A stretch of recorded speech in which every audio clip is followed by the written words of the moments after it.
विकास की कोई योजना सफल नहीं हो सकती है। दृष्टिकोण से नहीं करें।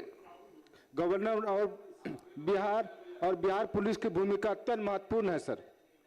दूसरा महत्वपूर्ण है सर कि अभी जो अपराध साइबर क्राइम के माध्यम से बहुत ज़्यादा अपराध बढ़ रही है, इसको सर हर यानी कि थाना में इसकी नियुक्ति की जाए। साइबर की बहुत ज़्यादा घटना होती है। दूसरा है सर, तीसरा सवाल है कि आने वाला जो हमारे पीढ़ी है या हम लोग का प्रशासन की मिली भगत से या जो भी आप शराब की इतनी बड़ी कारोबारी होती है। हम लोग सीमांचल बॉर्डर एरिया से आते हैं, जोगबनी का बॉर्डर और नेपाल के बॉर्डर हम लोग है, वहाँ बहुत ज़्यादा यानी कि शराब की तस्करी होती है और सूखा नशा की तस्करी होती है। सर उस पर ध्यान देने की जरूरत है। सर फार्मेशन व्यवसायिक दृष्टिकोण से बहुत महत्वपूर्ण जगह है। हमको लगता है कि फारबिसगंज जहाँ पे हम चुन के आए हैं वो व्यवसायिक दृष्टिकोण से बहुत महत्वपूर्ण है। हमेशा सर शहर में जाम की समस्या रहती है। हम गृह मंत्री से निवेदन करेंगे कि वहाँ पे एक ट्रैफिक पुलिस का थाना वहाँ होना जरूरी है सर। दूसरा सर, अररिया जिला में जो गश्ती की गाड़ी होती है, हर जगह गश्ती की गाड़ी खराब पड़ी हुई है। गश्ती की गाड़ी नहीं रहने के कारण कहीं से अगर कोई घटना की सूचना मिलती है, प्रशासन नहीं पहुंच पाती है, उसको भी ध्यान देने की जरूरत है सर। दूसरा सर महत्वपूर्ण है कि फारबिसगंज जनसंख्या के दृष्टिकोण से या जिस भी दृष्टिकोण से हमारे फारबिसगंज महत्वपूर्ण जगह है, वहाँ पे सर 31 पंचायत और 2 नगर है। तो वहाँ पे सर एक नया ब्लॉक बनाने की जो सिमरा हम लोग का जो रेणु जी जो साहित्यकार थे उसके जगह पे एक नया प्रखंड बनाने की मांग करता हूं गृह मंत्री जी से। दूसरा सर, पुलिस का जो हम लोग पुलिस जिला बनाने के लिए सर फारबिसगंज के लिए आप तमाम लोगों को धन्यवाद देंगे कि फारबिसगंज को पुलिस जिला घोषित करने की कृपा करेगा। मंत्री जी, फारबिसगंज को सर पुलिस जिला घोषित करने की बहुत महत्वपूर्ण जगह है सर फारबिसगंज व्यवसायिक दृष्टिकोण से। सर उस पर भी ध्यान दिया जाए सर। दूसरा सर, तीसरा विषय युवा पीढ़ी जो हमारे अभी गलत शराब और सूखा नशा की तरफ जा रहा है। सर वहाँ पे अलग से जो हमारे यहाँ जो नए एसपी साहब गए हैं, अच्छे लोग हैं सर, उसको थोड़ा सा बॉर्डर एरिया में थोड़ा सा बहुत ज़्यादा ज़रूरत है उस एरिया में पहल करने की। उससे जो है ना वो रुक सकती है। धन्यवाद सर। श्री मिथिलेश तिवारी।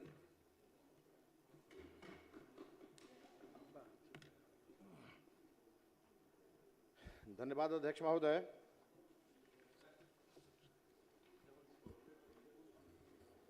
अध्यक्ष महोदय, आज वित्तीय वर्ष 2026 और 27 की आय व्यय में सम्मिलित अनुदानों की मांगें गृह विभाग, कृषि विभाग, लोक स्वास्थ्य अभियंत्रण विभाग, श्रम संसाधन विभाग, सूचना प्रौद्योगिकी विभाग, इनके समर्थन में मैं खड़ा हूं महोदय। और महोदय खड़ा हूं तो साहब जाफरी के शेर के साथ मैं इन लोगों का स्वागत भी करना चाहूंगा महोदय। इन लोगों को ये सब शेरो शायरी पसंद है महोदय।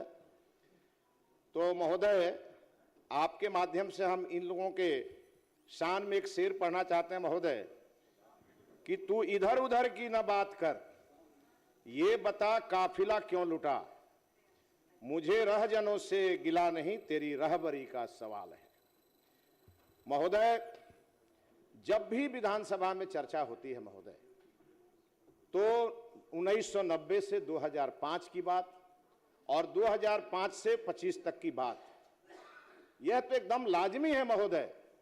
अगर हम अपना इतिहास नहीं खंगालेंगे महोदय तो स्वर्णिम भविष्य कैसे बनाएंगे महोदय।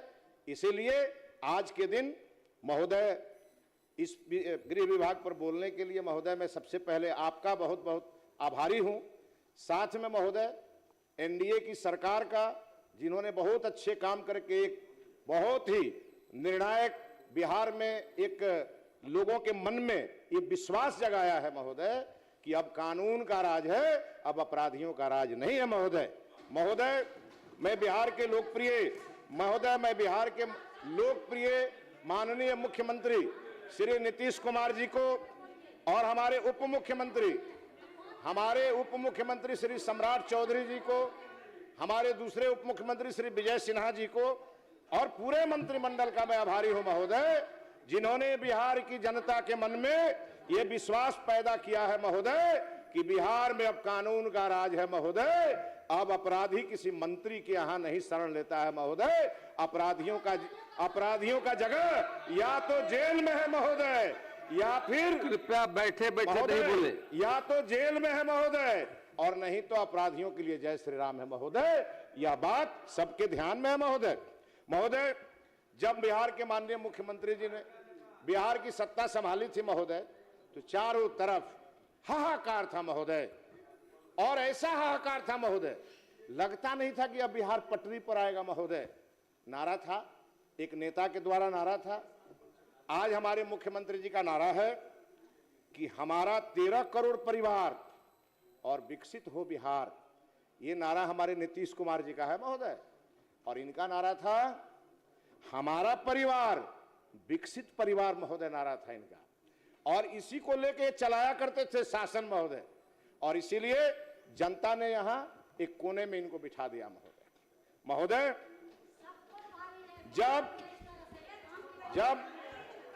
जब महोदय बैठे बैठे मानिस नहीं बोले।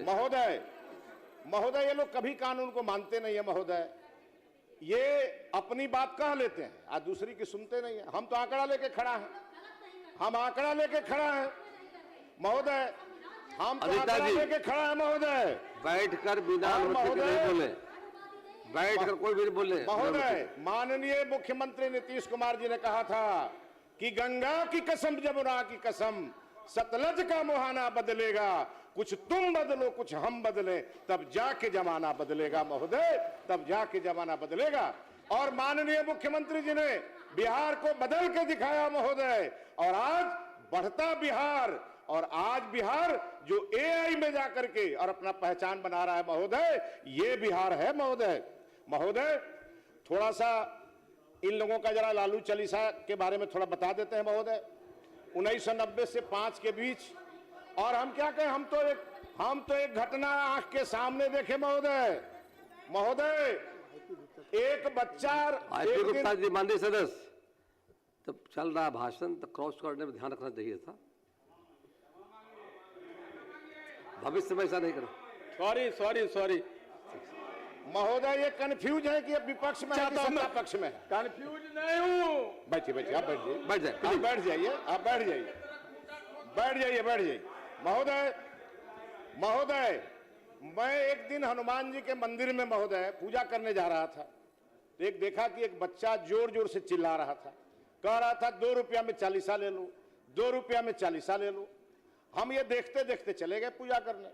जब लौटे तो देखे एक बुढ़िया अम्मा उसी बच्चे से झगड़ा कर रही थी। मैंने उस अम्मा से पूछा कि क्यों लड़ रही हो, तो उसने कहा, बेटा, इसने कहा 2 रुपया में चालीसा दे रहा हूं। मैंने चालीसा समझ के 2 रुपया दे दिया। मुझे देना था इसको हनुमान चालीसा, इसने दे दिया लालू चालीसा। अब महोदय, जब मैंने उस बच्चे से को डांटा तो उसने कहा, अरे आपके हनुमान जी ने क्या किया है, केवल एक लंका ही तो जलाई है, हमारे लालू जी ने पूरा बिहार जला दिया, इसलिए लालू चालीसा पढ़ना चाहिए महोदय। अब इन लोगों की स्थिति थी महोदय, इनके राज में 32,000 से अधिक महोदय, इनके राज में 32,000 से अधिक अपहरण हुए महोदय। हमको याद है श्रद्धेय अटल बिहारी वाजपेयी जी गांधी मैदान में आकर, और वहां उन्होंने कहा था, किसलय को किसने छुपाया, यह बात बिहार के 13 करोड़ लोगों के कान में गई महोदय। ये इनके समय में हुआ करता था महोदय। तो महोदय 1990 से 2005 के बीच 32,000 से अधिक अपहरण, हत्या तो कहना ही नहीं है महोदय। लेकिन महोदय, आज हम वो भी बताते हैं, आप चिंता मत करिए, एक एक पोल खोलेंगे। बैठकर आप बात नहीं करें महोदय, आपको मौका मिलेगा। 18,000 से अधिक हत्याएं गरीबों की गई महोदय। 100 से ऊपर नरसंहार हुए महोदय। मैं एक एक नरसंहार का नाम लूंगा महोदय। 100 से अधिक नरसंहार हुए महोदय। कोई बता तो दे कि माननीय नीतीश कुमार जी के शासन में कहां चला गया ये नरसंहार करने वाले लोग। आज वही बिहार बुद्ध का बिहार बन करके बैठा है महोदय। आज वही बिहार जैन का बिहार है महोदय। आज वही बिहार राजेंद्र बाबू का बिहार है महोदय। इसलिए बहुत बड़ा बदलाव हुआ है महोदय। चुनावी हिंसा में 50 पुलिस वालों की हत्या। अब आप बताइए महोदय, जब देश में अटल बिहारी वाजपेयी जी का शासन था तो पोटा कानून लागू हुआ महोदय। जैसे 4 के बाद ये लोग आ गए, तुरंत पोटा कानून हटा दिया।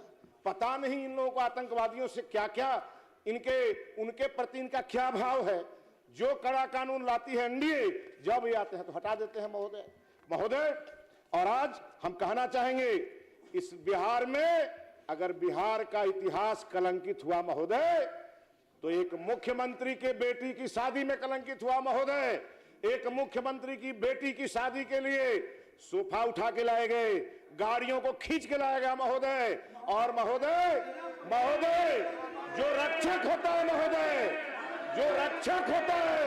वो भक्षक बनकर के खड़ा था महोदय। रक्षक और भक्षक में नाम नहीं ले रहे करने की स्थिति नहीं थी महोदय। किसी का नाम नहीं लिया है। बैठिए आलोक जी, बैठिए महोदय।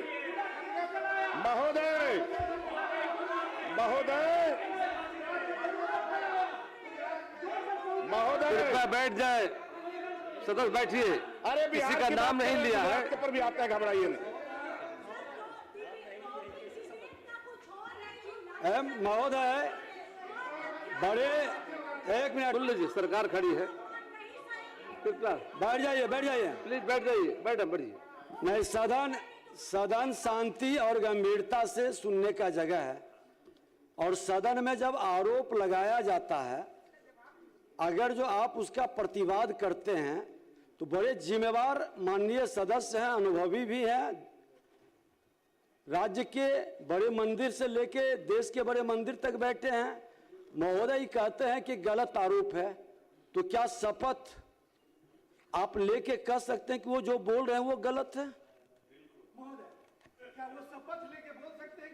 रहे हैं महोदय, नहीं ये बिल्कुल गलत है महोदय, बिल्कुल गलत है।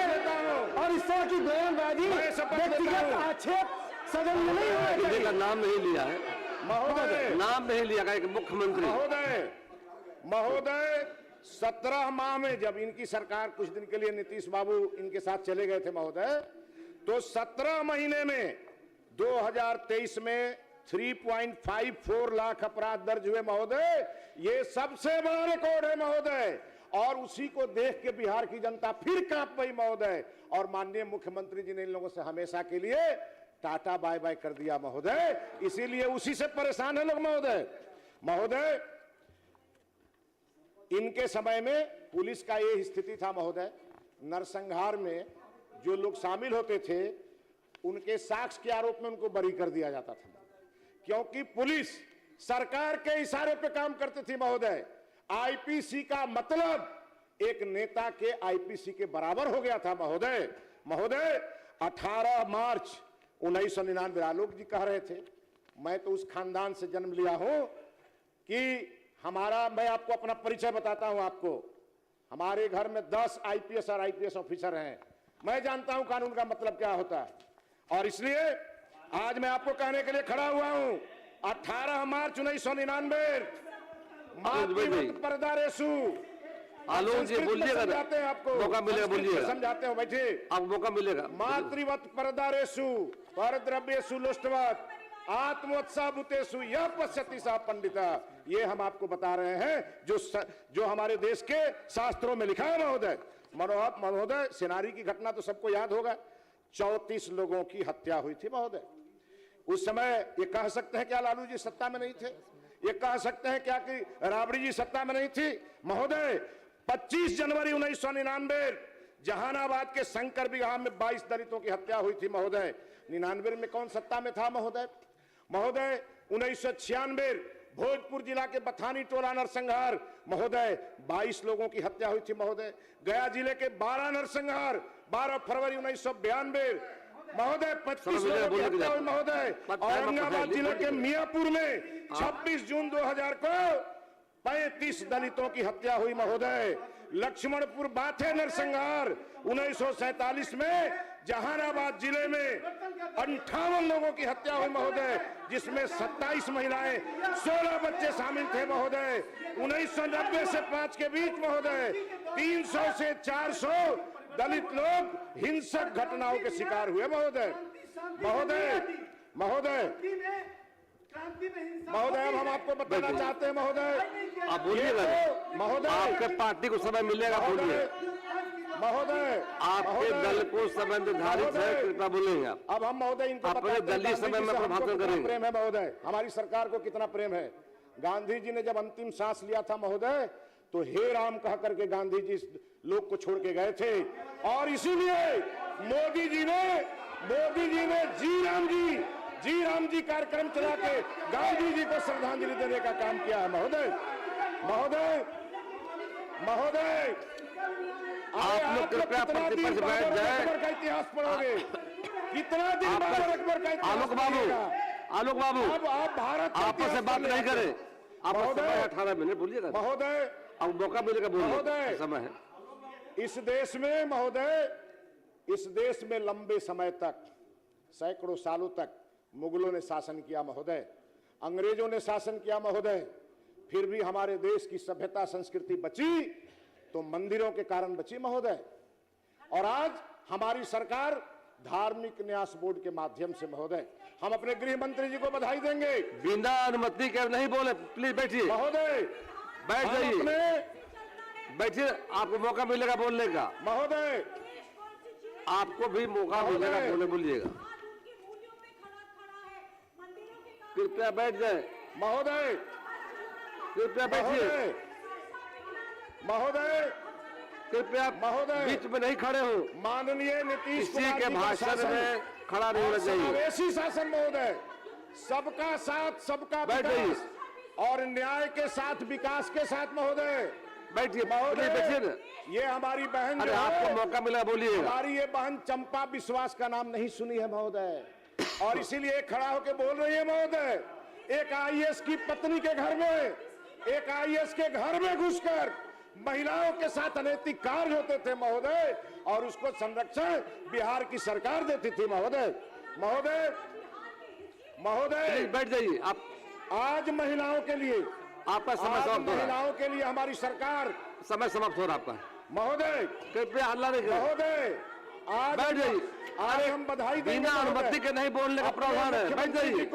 नए सदस्य हैं, गृह मंत्री जी को कि उन्होंने कब्रिस्तानों के संक्षेप साथ करें, साथ संक्षेप करें। मंदिरों के घेराबंदी के लिए भी प्रावधान किया महोदय, और मंदिरों के चहारदीवारी के साथ साथ महोदय हमारे देश की सभ्यता संस्कृति को भी बचाने का काम किया महोदय। श्री प्रमोद कुमार सिंह, महोदय 1 मिनट महोदय, अब जरा हम अपने क्षेत्र का कुछ बात कह दें महोदय। हम माननीय गृह मंत्री जी से कहना चाहते, समस्या नहीं है, समाधान सब समस्या का हो गया।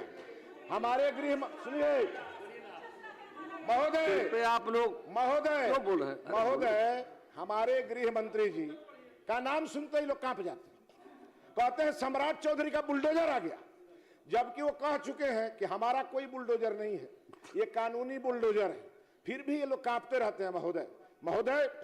हम कहना चाहेंगे अपने माननीय गृह मंत्री जी को कि माननीय गृह मंत्री जी, हम जब 15 से 20 विधायक थे, 15 से 20 के बीच, तो हमने सरकार से आग्रह किया था एसडीपीओ कार्यालय हमारे यहाँ सिधवलिया में बनाने का। हम सरकार को बधाई देते हैं कि सरकार ने एसडीपीओ कार्यालय बना दिया, लेकिन वो माननीय सरवण बाबू के विभाग का वो बिल्डिंग है जिसमें एसडीपीओ कार्यालय चलता है, और वो खाली है, चूंकि वहां से ब्लॉक ट्रांसफर हो गया कहीं महोदय। तो हम आग्रह करेंगे माननीय गृह मंत्री जी से कि वो ग्रामीण विकास से भवन लेकर और उसको परमानेंट एसडीपीओ के लिए कर दिया जाए। राजापट्टी में थाना खोलने के लिए सरकार ने सैद्धांतिक सहमति दी है, लेकिन अगले 1-2 महीने में खुल जाए, चूंकि 2-2 पुल है महोदय चंपारण से। और महोदय, बिहार में उत्तर प्रदेश की भांति पुलिस कमिश्नरेट की स्थापना हो महोदय। पुलिस कमिश्नरेट बन जाने से महोदय ये भूमि विवाद का निपटारा करने में बहुत सुविधा होगी महोदय। इतना ही कहता हुआ आपने मुझे सुना, और सभी माननीय सदस्यों का आभार करता हुआ और एक बार फिर से नीतीश कुमार की जय जयकार करता हुआ और एनडीए सरकार की जय जयकार करता हुआ मैं अपना स्थान ग्रहण करता हूं। श्री प्रमोद कुमार सिंह 7 मिनट। माननीय अध्यक्ष महोदय, आपका समय आगे बोलने के लिए, आपका 18 मिनट। मैं आपका आपके बहुत दल का बहुत समय आभार 18 प्रकट मिनट करता है। हूं।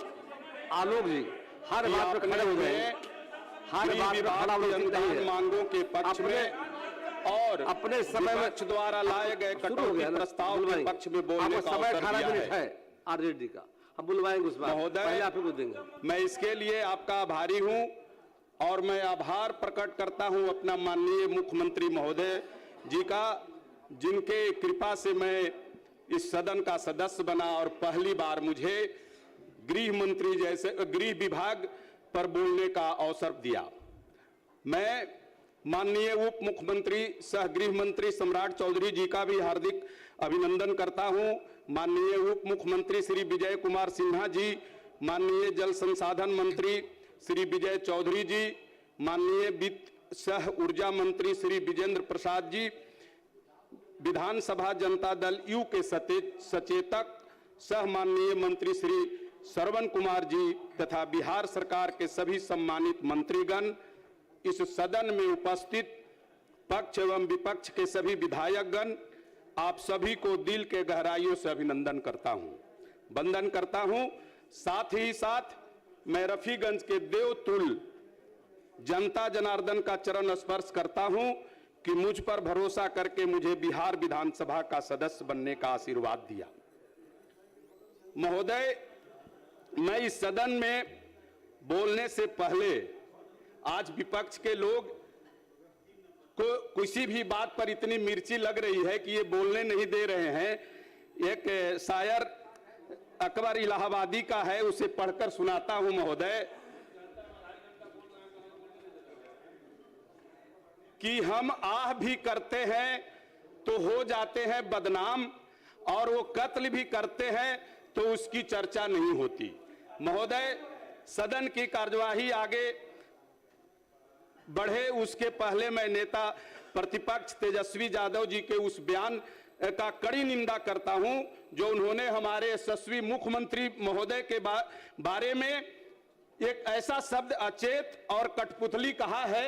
उनको अपने भविष्य में जाना चाहिए और याद करना चाहिए कि जब उनकी माता मुख्यमंत्री थी तो उस समय वो सिर्फ दस्तखत करती थी और फैसला कोई और करता था, वो उनको याद नहीं है। हमारे विकास पुरुष मुख्यमंत्री जी के बारे में ऐसा टिप्पणी करना ये एक अशोभनीय शब्द है। मैं उनसे कहता हूं कि इस शब्द को वापस लेते हुए माफी मांगे सदन में आकर के, और वो याद करे कि अपनी कठपुतली जैसी जो सरकार चला रही थी, जो इसकी मुखिया उनकी माता थी और शासन कोई और करता था। महोदय, ये मैं यहां एक बात जरूर उद्धृत करना चाहूंगा कि आज बिहार नक्सल की समस्या से मुक्त हो चुका है। महोदय, मैं उस जिला से आता हूं जहां नक्सलियों का तांडव होते रहा है। आप जानते हैं हमारे बगल के जिला के हैं, औरंगाबाद का इतिहास रहा है कि वहां बड़े बड़े नरसंहार हुए, और उस नरसंहार के जो जन्मदाता थे महोदय, इनके शासन काल में जब लालू प्रसाद यादव जी मुख्यमंत्री थे तो उनको बुला करके विजिलेंस का मंत्री बना दिया गया महोदय, जिन्होंने दलेलचक बघौरा जैसा कांड, मियापुर दलितों का नरसंहार और ये दरमिया और दलेलचक बघौरा मियापुर जैसे हमारे जिलों में इतना बड़ा बड़ा नरसंहार हुआ, और उनको विजिलेंस का मंत्री बनाने के बाद अभी कह रहे थे हमारे भारतीय जनता पार्टी के सदस्य कि उस समय एफआईआर बैठ करके डील होता था। तो जब विजिलेंस का जिनके ऊपर 100 नरसंहारों का आरोप हो और वो विजिलेंस के मंत्री बन जाए, वहां पर शासन और गृह विभाग क्या कर सकता है, कानून क्या कर सकता है महोदय। महोदय, वित्तीय वर्ष 2026-27 के लिए गृह विभाग को 20,132 करोड़ 86,69,000 से अधिक रुपए आवंटन राज्य के कुल 3,47,00,000 करोड़ के बजट का एक बड़ा हिस्सा है, जो दर्शाता है कि सरकार के लिए सुरक्षा प्राथमिकता है। अध्यक्ष महोदय, गृह विभाग किसी राज्य की रीढ़ होता है। यदि घर सुरक्षित है तभी विकास की बातें शोभा देती है। विपक्ष के माननीय सदस्यों ने यहाँ बहुत सी बातें कही, उन्हें सुनकर मुझे एक शेर याद आता है। फाइलों में दर्ज है कि अमन का दौर है, मगर उसकी नजर में हर तरफ बस शोर है, शोर है। महोदय, ये वही लोग हैं जिन्होंने बिहार को उस दौर में धकेला था जब सुरक्षा शब्द केवल शब्दकोश में मिलता था, धरातल पर नहीं। आज हमारी सरकार न्याय के साथ विकास और कानून के राज को चरितार्थ कर रही है। अध्यक्ष महोदय, वित्तीय वर्ष 26-27 का यह बजट केवल पुलिसकर्मियों के वेतन का बजट नहीं है, एक स्मार्ट पुलिसिंग का ब्लूप्रिंट है।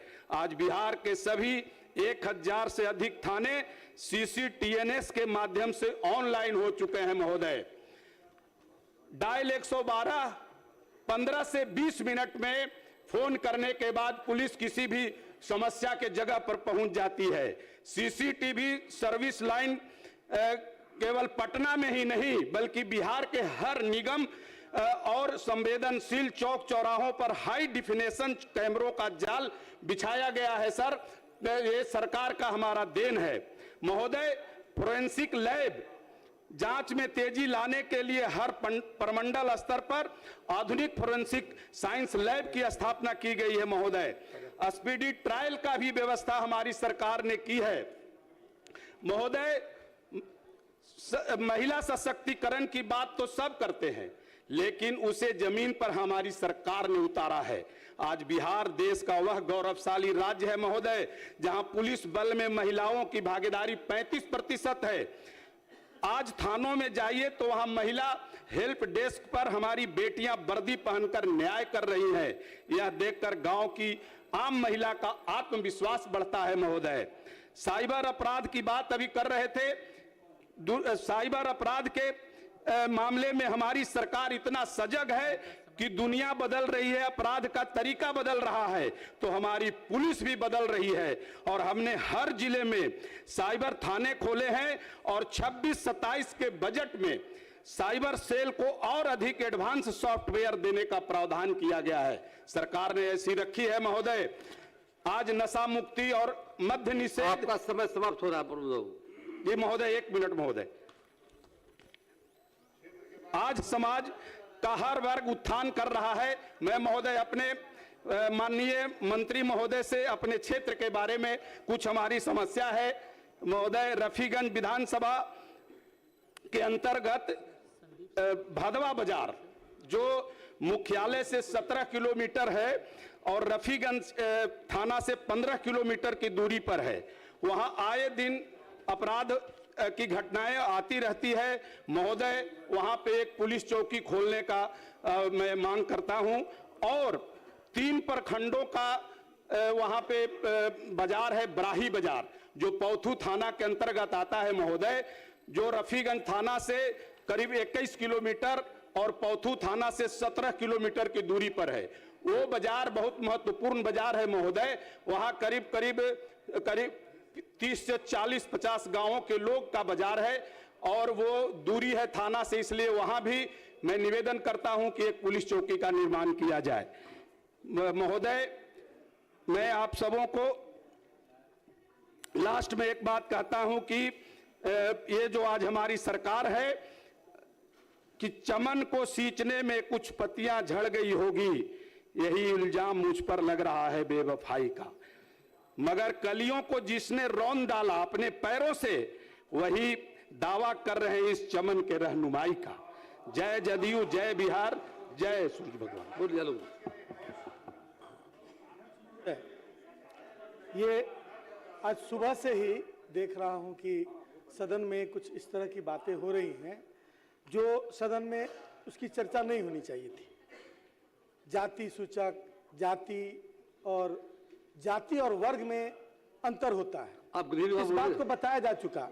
उसके बावजूद इस तरह की बातें सदन आज का विषय गृह विभाग। महोदय, सामाजिक परिवर्तन का दौर था 2005 से पहले और 90 के बाद का दौर, और सामाजिक परिवर्तन एक क्रांति थी और क्रांति शांति से नहीं आती है, क्रांति में कहीं ना कहीं किसी न किसी तरह का डिस्टरबेंस होता है। उस डिस्टरबेंस जंगल राज बताकर बार बार सत्ता पक्ष के लोग इस पर टिप्पणी करते हैं।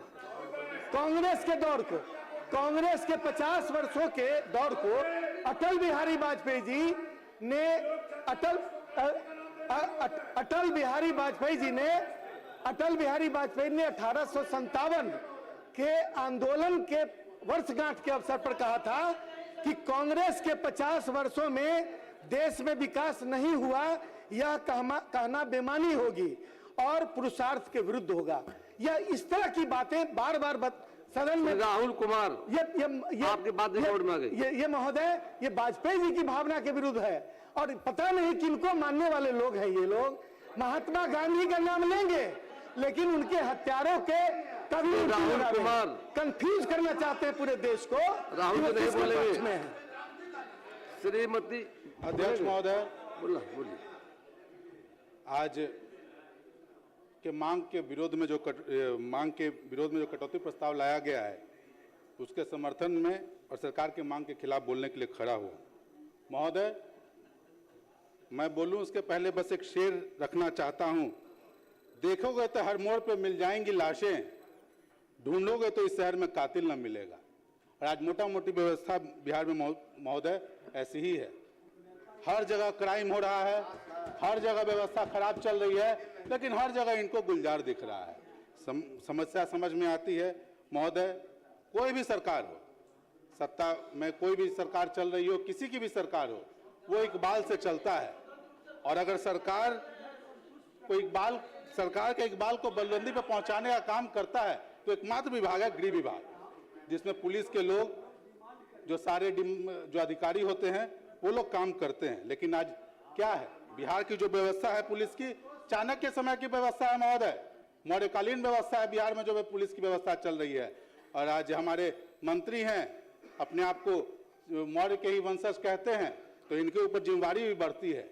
जब ये गृह मंत्री बने थे, जब जदयू से उन्होंने छीना था इस विभाग को, तो लोगों में एक आशा जगी थी कि बिहार में एक इंडिपेंडेंट विभाग काम करेगा और एक व्यवस्था काम करेगा। लेकिन इनकी जिम्मेवारी तो बढ़ी, लेकिन आज लोगों में महोदय निराशा आ गया है। निराशा आ गया है। लोगों ने सोचा था कि क्राइम के ग्राफ घटेंगे, लोगों में अंदर एक विश्वास जगेगा, लेकिन व्यवस्था उस ढंग से काम नहीं कर सकी।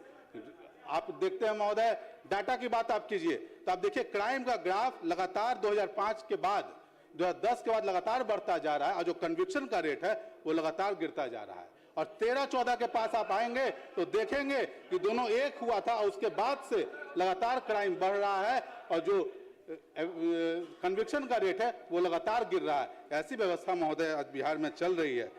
धारणा आप समझ सकते हैं महोदय, इनके जो कुछ शुरू के समय में कुछ कानून व्यवस्था में काम हुआ था, लेकिन आप सिर्फ शुरू की व्यवस्था पे लगातार 20 और 21 साल की सरकार आप नहीं चला सकते हैं महोदय।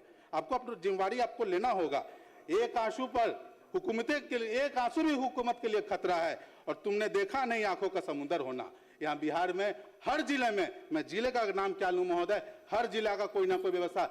जहानाबाद में आप देखिए नीट बच्ची के साथ क्या हुआ, उसी तरह की घटना औरंगाबाद में हुई, किसी ने आवाज तक नहीं सुनी महोदय। औरंगाबाद में ही 3 दलित बच्चियों घर से गायब हो गई, आज तक किसी ने नहीं देखा। हम सरकार के साथ खड़े हैं महोदय। हम चाहते हैं कि सरकार कानून व्यवस्था में सकारात्मक काम करे। कोई नेता हो, चाहे किसी भी दल का हो, किसी की भी सरकार हो, सारे लोग चाहते हैं कि शांति व्यवस्था से काम हो। कोई नहीं चाहता है कि उसके समय में अशांति फैले। लेकिन अगर हम अपराधियों का संरक्षण देते रहेंगे, अगर हम कन्विक्शन रेट नहीं बढ़ाएंगे तो व्यवस्था महोदय बिगड़ती है और शुतुरमुर्ग की तरह से बालू में मुंह गिरा लेने से कुछ नहीं होगा। आपको सच्चाई सुननी होगी, आपको उसके ऊपर एक्ट करना होगा। आप देखिए महोदय, लगातार गुंजन खेमका का हत्याकांड, आप देखिए गोपाल खेमका का हत्याकांड, क्या होता है, बेटा मरता है, बाप मर जाता है, आज कहाँ है कन्विक्शन। आप उसी तरह देखिए जो सहरसा में चाउमीन बेचने वाले की वसूली के लिए हत्या कर दी गई महोदय। बक्सर में पप्पू साहा की हत्या कर दी। कौन लगे, छोटे छोटे व्यापारी हैं महोदय, इनकी हत्या कर दी जा रही है। उसी तरह चकाई में महोदय घटना हुई, चकाई में बमबारी की घटना कुछ दिनों पहले हुई है।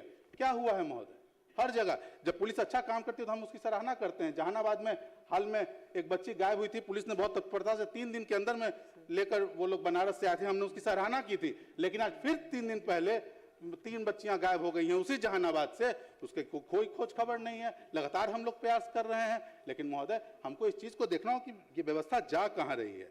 महोदय, राज्य के जितने भी पुलिस पदाधिकारी हैं, अच्छे पुलिस पदाधिकारी आपके पास हैं, चाहे डीजी हो, चाहे डीजीपी हो, डीजी हो, कुंदन कृष्णन के रूप में, हर विनय बाबू के रूप में हैं, लेकिन अगर आप उन पर लगाम रख के रखेंगे, काम करने नहीं देंगे, सिर्फ आंकड़ों के खेल में जाएंगे, सिर्फ अपनी सरकार की छवि बचाने के क्षेत्र इसमें जाएंगे, तो महोदय काम नहीं होगा। और यही व्यवस्था आप देख रहे हैं कि आपको शराबबंदी की समीक्षा करने की बात कहते हैं तो आप लोगों को बुरा लगता है, लेकिन आपको महोदय देखना चाहिए कि 10 वर्ष हो गए हैं, 10 वर्ष ने आपने क्या खोया, क्या पाया। आपने जिस उद्देश्य से शराबबंदी लागू की थी, वो उस उद्देश्य की पूर्ति हो रही है कि नहीं है। और अगर आज तमाम व्यवस्थाएं महोदय, आप देखिए एक सूखा नशा घुस गया, शराब की एक पैरेलल इकोनॉमी जो सरकार के समकक्ष खड़ी हुई है, जो लगभग 1 लाख करोड़ रुपए की है, तो सरकार के सामने खड़ी है महोदय, जो सरकार का मुंह चिढ़ा रही है, सरकार को मुंह चिढ़ा रही है। आज ये व्यवस्था खड़ी है महोदय, इससे आप पीछे नहीं हट सकते। सूखा कारोबार, सूखा ड्रग्स का कारोबार महोदय, आज एनडीपीएस एक्ट हम लोग के सामने है, कहाँ है, उसको प्रभावी रूप से लागू कीजिए। आज हर जिले में, हर पंचायत में, हर जगह पे आप देखिए कि सूखा नशा का कारोबार हो रहा है। सूखा नशा का कारोबारी जो है वो दिन पर दिन बढ़ते चला जा रहा है, और ये एक दिन हम लोग के बीच में महोदय समस्या खड़ा होगा। जिस राज्य पंजाब सूखा नशा के लिए हमेशा वहाँ असेंबली में हंगामा होता है, बिहार भी बहुत दिन दूर नहीं है महोदय। और मेरा मानना है कि कहीं न कहीं इसी के चलते लूट, छिनतई, रेप जैसी घटना नाबालिग बच्चों के साथ महोदय, 1 साल की बच्ची, 1.5 साल की बच्ची, 2.5 साल की बच्ची, 4 साल की, क्या हो रहा है महोदय, क्या हो रहा है। नवरूणा का भी देखना चाहिए, आप सिर्फ एक घटना के बारे में नहीं कह सकते, नवरूणा का देखना चाहिए, आपको नीट छात्रा के साथ क्या हुआ देखना चाहिए। आप एक घटना के बारे में क्या कहने, जिम्मेदारी से आप नहीं भाग सकते हैं। जस्ट देखिए, हम लोग सभी यहाँ लोग बैठे हैं, हम लोग को एक बात समझना चाहिए कि आज कुछ लोग इधर हैं, कुछ लोग उधर हैं सिर्फ, लेकिन आज जहाँ की बात करें, सम्राट चौधरी जी कहाँ थे उस समय, कहाँ थे उस समय, पता कीजिए। तो देखिए, सच्चाई से आपको बात रखनी चाहिए, और इस तरह से टिक्का टिप्पणी करने से नहीं होगा, क्योंकि सवाल तो सबसे पूछा जाएगा, सवाल सबसे पूछा जाएगा। महोदय, क्या हो गया पुलिस की, जो हम लोग मोटिवेशन देख रहे हैं पुलिस पदाधिकारियों के साथ, क्या हो रहा है, दौड़ा दौड़ा के माफिया उनको पीट रहा है महोदय, कहीं बालू घाट पर पिटा रहा है, कहीं कहीं पिटा रहा है। तो ये तो हम सबके लिए चिंता की विषय है, ये हम सबके लिए चिंता का विषय है कि लोग कानून को अपने हाथ में ले रहे हैं, लोग कानून को अपने हाथ में ले रहे हैं महोदय। ये तो हम लोग के सबके चिंता का विषय है। कल उनको पीट रहे हैं, कल आपको हमको पीटेंगे। जब वो माफिया बढ़ेगा तो होगा क्या, यही सब होगा। तो इस पर हम लोग को लगाम लगाने के लिए काम करना चाहिए। अब कार्रवाई के नाम पे देख लीजिए, FIR कर देते हैं, जितने लोग हैं तो चिन्हित करके, आप अननोन के नाम पे किसी को चिन्हित करके FIR कर देते हैं कि भाई ये लोग शामिल थे, ये लोग शामिल थे। लेकिन कभी देखा है आपने कि हो क्यों रहा? आप वरीय पदाधिकारियों की टीम बनाइए, जो रिटायर्ड पदाधिकारियों उनकी टीम बनाइए, पता कीजिए कि इसके पीछे जड़ में क्या है, रूट कॉज के पीछे जाइए और जड़ में कौन लोग हैं पता कीजिए, कार्रवाई कीजिए, तो समझ में आता है। लेकिन आप ऐसे ही जो किए जा रहे हैं महोदय, हमारे पुलिस पदाधिकारी हैं, मैं खुद भी उस पर वैसे परिवार से आता हूं, मेरे दादा स्वयं सिपाही थे, मेरे नाना भी सिपाही थे, तो हम उनकी बात को समझते हैं। उनके कल्याण के लिए हम लोग क्या कर रहे हैं, ठीक बात है, मॉडर्नाइजेशन के लिए आप लोग काम कर रहे हैं।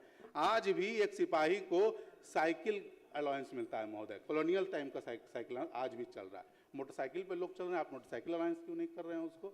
आप किसी भी थाने में जाइए, छत टपक रहा है, शौचालय की साफ व्यवस्था नहीं है, जहां वो ड्यूटी कर रहे हैं वहाँ क्या व्यवस्था चल रही है, लेकिन बैरक की बढ़िया है। तो आप इन सब चीज़ों को व्यवस्थित कीजिए महोदय, ऐसे तो नहीं चलेगा।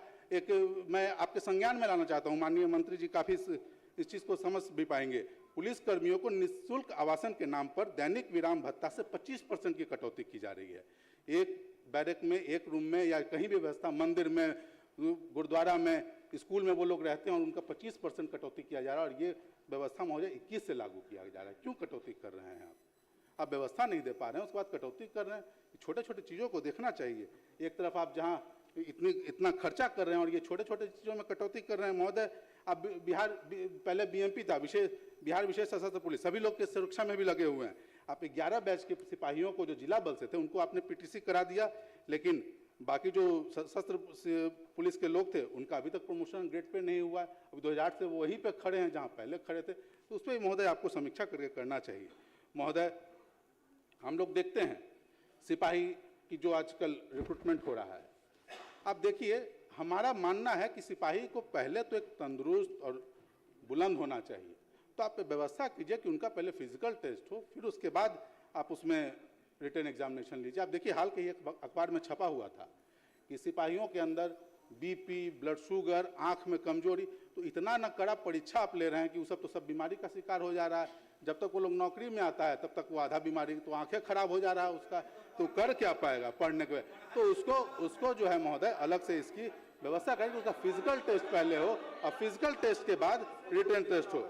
महोदय आप देख रहे हैं सारे लोग अपने बच्चों के लिए परेशान हैं, वैसे ही परेशान वो भी होते होंगे, तो आपको एक व्यवस्था करनी चाहिए अपने, ताकि उनकी बच्चों की निःशुल्क शिक्षा व्यवस्था हो। आपका जहाँ पे पुलिस लाइन है वहाँ पे एक अच्छे स्कूल खुले हों जहाँ वो अपने बच्चों का दाखिला करा सकें। सारे लोग परेशान रहते हैं, वो अपने परिवार को रख सकें, उनके आवासन की व्यवस्था हो, निःशुल्क शिक्षा की व्यवस्था हो, तो ऐसी व्यवस्था हम लोग को करना चाहिए। मगर नित्य दिन नए नए अपराध के तरीके, अपराधी शातिर होते हैं महोदय, उनका कोई जात नहीं, कोई धर्म नहीं है, ये हम मानते हैं, और नित्य दिन वो नए नए तरीके ढूंढते हैं। साइबर अपराध महोदय किस ढंग से बढ़ गया है, तो हम लोग को साइबर अपराध की एक स्पेशल यूनिट का गठन करना चाहिए जिसमें टेक्नोलॉजिकली अपग्रेडेड लोग भी हों, क्योंकि ये ऐसा काम है कि आप जब तक कि टेक्नोलॉजी से अपग्रेडेड लोग नहीं रखेंगे तब तक संभव नहीं है। तो अलग से आपको इसमें एक विशेष यूनिट रखना चाहिए जो साइबर अपराध पे काम करे। साथ में इसमें महोदय बैंकों को भी, क्योंकि जितने भी साइबर अपराध हो रहे हैं तो सभी बैंक से संबंधित हो रहे हैं, तो बैंक के पदाधिकारी को भी इसमें चिन्हित किया, क्योंकि बैंक के बिना मिलावट के ये डेटा कहाँ से चला जाता है कि आपका किस बैंक में खाता है, बैंक के अधिकारी भी मिले होते हैं। तो इस पर जो विशेष जब गहन हो तो बैंकों के साथ भी इसमें गहन चिंता करनी चाहिए कि साइबर अपराध बढ़ कहाँ से रहे। महोदय महिला आपने इतने भर्ती कर लिया, बहुत अच्छी बात है, लेकिन महोदय जहाँ उनको ड्यूटी मिल रहा है उनको वहाँ शौचालय की व्यवस्था है कि नहीं, तो ये एक निर्देश जारी होना चाहिए कि महिलाओं की ड्यूटी वहीं होगी जहाँ उनको शौचालय की व्यवस्था और हाइजीनिक चीज़ें, जो मैं सदन में नहीं कह सकता, लेकिन जो हमारी महिला सदस्य हैं वो इस बात को समझ सकती हैं। जब तक ये व्यवस्था नहीं होगा महिला को ड्यूटी नहीं करा सकते महोदय, उनको परेशानी होती है। महोदय सभी लोग यहाँ हैं जिसकी सुरक्षा में लोग लगे हुए, अधिकारी, पदाधिकारी, जज, एमएलए, एमपी, सारे लोग, तो मैं एक विशेष आग्रह भी करूंगा, एक अलग से अंगरक्षक के लिए अलग से यूनिट बनाए, ताकि जो नित्य दिन जो समस्या होती है, कोई अंगरक्षक किसी का किसी जिला में, किसी का किसी जिला में, कोई कहीं, इसकी समस्या जो है ये खत्म हो महोदय। महोदय नित्य दिन बिहार में महिलाओं पर अत्याचार बढ़े जा रहे हैं, इस पर महोदय हम लोग ये निकल, लेकिन आप जवाबदेही से भाग नहीं सकते हैं। आपसे पुरानी बातों को याद करा के आप इस जवाबदेही से भाग नहीं सकते हैं कि ये घटना क्यों हो रही है, इसके कारण को आप नहीं समझने का प्रयास कर रहे हैं। आप सिर्फ आंकड़ों के खेल के पीछे अपने आप को दबाने का कोशिश कर रहे हैं। तो उस आंकड़ों में भी जाइए कि आपका जो गैप है, जितने आपके पास सैंक्शन पोस्ट हैं और जितने पुलिसकर्मी आपके पास अवेलेबल हैं, वो परसेंटेज क्या है, क्या वो परसेंटेज बढ़ा है, वो गैप बढ़ा है या गैप घटा है, इन सब चीज़ों को देखना होगा। महोदय हम लोग नित्य दिन गांव में देहात में जाते हैं, हम देखते हैं मोटरसाइकिल, ट्रैक्टर, इन समरसेबल, बिजली विभाग का ही ढेरों चोरी का सामान चोरी हो जाता है। तो इन सब चीज़ों पे पुलिस बल को विशेष अपना ध्यान देना चाहिए महोदय। दारू तो खैर मैं कह रहा हूँ महोदय कि दारू और बालू में जो लोग संलिप्त हैं सारे लोगों को मालूम है, एक तो पुलिस को इससे अलग करना चाहिए और जो लोग हैं उन लोगों को चिन्हित करके उनके जो भी संपत्ति है उसको सरकार को जब्त करना चाहिए। जब तक आप मैसेज नहीं देंगे तब तक कुछ होना नहीं है। महोदय हमने अलग से बताया एनडीपीएस एक्ट के बारे में। एनडीपीएस एक्ट में प्रावधान है, हमारे राज्य को उसमें पहले से सचेत हो जाना चाहिए, क्योंकि जिस तरह से नशा का कारोबार बढ़ रहा है महोदय, आप कह रहे थे कि संरक्षण नहीं है, कैसे नहीं अपराधियों को संरक्षण है, आप समाप्त करें, समय आपका समाप्त। हाँ महोदय, मैं एक टेबल पे एक रखना चाहता हूँ महोदय। ये एक घोसी थाने का घटना है 21/2021। इस घटना में महोदय एक बच्चा जो गिरजेश कुमार नाम का था, 22 साल का, पुलिस के कस्टडी में उसकी डेथ हो जाती है। जो अपर मुख्य न्यायाधीश दंडाधिकारी प्रथम जांच पदाधिकारी थे, उन्होंने साफ लिख के दिया कि पदाधिकारी को दंडित करने के लिए, लेकिन ये आज के डेट में डीएसपी बन के बैठे हुए हैं जगहों पे। महोदय 18 मिनट है महोदय, 18 मिनट है, आप देख लीजिए महोदय। और नाम आया है, का भी नाम आया है। तो महोदय इन सब चीजों को देख के इसको महोदय, इसको मैं टेबल कर रहा हूँ महोदय। मैं चाहूंगा कि सरकार इस पर संज्ञान ले और काम करे महोदय। साथ ही महोदय एक लास्ट महोदय, एक और एफआईआर है महोदय, ये हमारे महोदय लास्ट महोदय, अध्यक्ष महोदय, दे दीजिए अध्यक्ष महोदय, सबसे पहले मैं 7 मिनट आपको धन्यवाद करते हुए गोविंदगंज की जनता के आशीर्वाद से और अपने नेता आदरणीय चिराग पासवान जी को भी धन्यवाद करते हुए आज गृह विभाग के अनुदान की मांग का पूर्ण समर्थन करते हुए यह स्पष्ट करना चाहता हूं कि कानून व्यवस्था किसी भी राज्य की सबसे बड़ी पूंजी होती है। विभाग की इमारत तभी खड़ी होती है जब सुरक्षा की नींव मजबूत हो जाती है।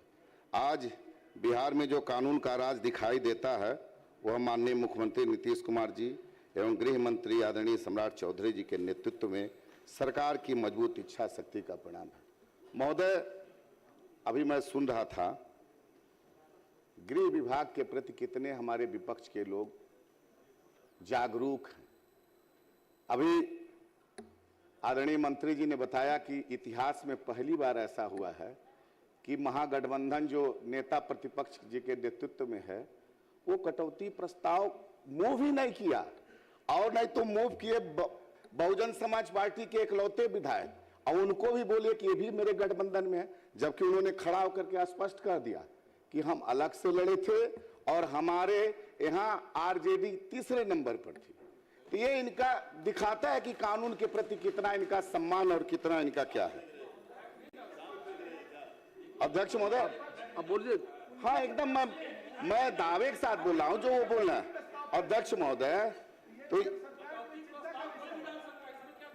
अरे आपके नेता जो बोले हैं कि ये हमारे गठबंधन के साथी हैं, उस पर मैं बोला हूँ। आपके गठबंधन से थोड़ी ना लड़े थे, और उन्होंने खुद बोला है कि हम अकेले लड़े थे।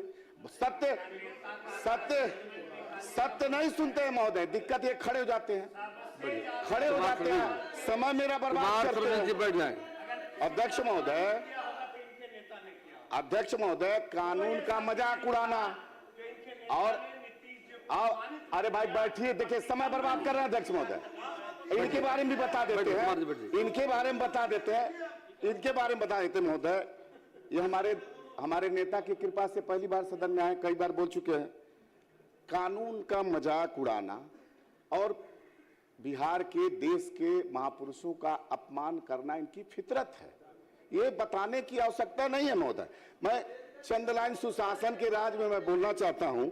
कानून की लौ से अंधेरों को मिटाया हमने, जो डर का सौदा करते थे उन्हें समझाया हमने, जिसके दौर में सड़कों पर खौफ का पहरा था, आज उसी बिहार में भरोसा लौटाया हमने। महोदय, आज आप देखिए, बीचे बीचे बोलती है, महिला है, आदरणीय है महोदय। आज सदन में प्रश्नकाल के दौरान हमारे साथी माननीय विधायक सरजीत जी ने स्पष्ट रूप से अपने बयान में कहा, महोदय स्पष्ट रूप से उन्होंने स्वीकार किया कि आज बिजली चारों तरफ है, पोस्टमार्टम बिजली की। आज उन्होंने इसी सदन में बोला है कि वो दौर था जब ढिबरी और लालटेन में पोस्टमार्टम होता था, इसी सदन में उन्होंने स्वीकार किया। ये अंदर से स्वीकार करते हैं, ये अंदर से सब स्वीकार करते हैं। बैठिए बिना अनुमति के संदीप आप महोदय, तो ये इनकी फितरत है महोदय। ये लोग गलबजिया करते हैं, ये लोग गलबजिया करते हैं, और गलबजिया में इनसे कोई जीत नहीं सकता, चूंकि लोग सुनिए। तो महोदय, इस तरह से गृह विभाग के आंकड़े बताते हैं कि स्पीडी ट्रायल के माध्यम से 23,000 अपराधियों को सजा दी गई, हत्या, लूट, अपहरण, डकैती सब चीज में मारा। हाँ, घटना घटती है, सरकार इसके लिए घटना घटती, हमारी सरकार उसका उद्भेदन भी तुरंत करती है, कोई बचता नहीं है इस राज्य में। ये नीतीश कुमार जी के सुशासन का राज है, इसमें कोई अपराधी बच नहीं सकता। ये लोग के राज में क्या होता था ये बताने की आवश्यकता नहीं है। आज चाहे भ्रष्टाचारी पदाधिकारी भी हमारे पकड़े जाते हैं, उनको भी पुलिस पकड़ती है, उनका संपत्ति भी जब्त करती है। तो कानून सबके लिए है महोदय। ये लोग कानून का कभी ये लोग मान सम्मान तो किए नहीं है, इसलिए इन ऊपर नहीं जाना। आज सभी थानों को सुसज्जित किया है, गाड़ी से, उनके भवन से, पुलिस वालों को लिए भी बहुत सारी सुविधाएं सरकार कर रही है। आज राज्य में पुलिस बल का कुल स्वीकृति पद है 2,29,000 से अधिक है, जबकि फरवरी माह में 226 1,10,000 से 1,25,000 पुलिसकर्मी कार्यरत थे। राज्य सरकार ने सभी पुलिस बल को मजबूत किया है और सभी अपराधियों के खिलाफ तो पुलिस पड़ी रहती है, उनको छोड़ने का कोई सवाल ही नहीं उठता। महोदय सीधे मैं जाता हूं, आज लगभग 1000 थानों से ज्यादा थाने बन गए हैं, तो ये कानून का राज स्थापित है, सुशासन का राज स्थापित है। मैं यही कहना चाहता हूं, पहले पुलिस की कमी थी, अपराध ज्यादा था, आज पुलिस मजबूत है और अपराध नियंत्रण में। एक आध चीज साइबर में मैं कुछ अपने मंत्री जी को बताना चाहता हूं।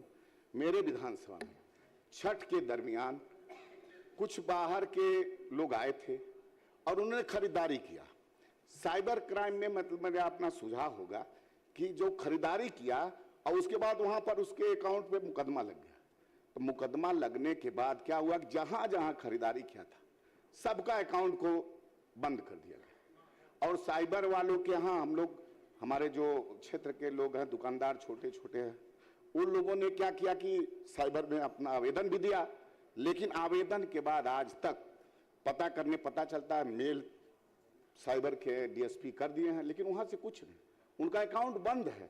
इसमें भी थोड़ा मैं अपने मंत्री जी से, अपने समय समाप्त हुआ। पदाधिकारियों से, महोदय मैं आखिरी में एक बात और बोलना चाहता हूं। सुशासन के राज में निश्चित रूप से अपराध ही हम लोग की इच्छा शक्ति। आज चुनाव में हम लोग जीत के आए हैं, इसका सबसे बड़ा कारण यह है कि आज सुशासन का राज है, सुशासन का राज है। आज भी लोग उस दौर को याद करके कांपने लगते हैं, कांपने लगते। महोदय आखिरी में एक चंद लाइन है, सत्ता नहीं सेवा है, सत्ता नहीं सेवा है, ये सोच हमारी है, सुरक्षित हर नागरिक हो, ये जिम्मेदारी हमारी है। गृह विभाग की मेहनत का नतीजा देख लो, आज बिहार की बदलती हुई तस्वीर हमारी है। बहुत बहुत धन्यवाद महोदय, मैं समर्थन करता हूं इस। श्री संदीप सौरभ, हर बात में इस पर चर्चा मत कीजिए, बहुत विषय आ गया है, बोलने दीजिए, नाम पुकार दिया है, प्लीज बैठ जाइए। संदीप बाबू।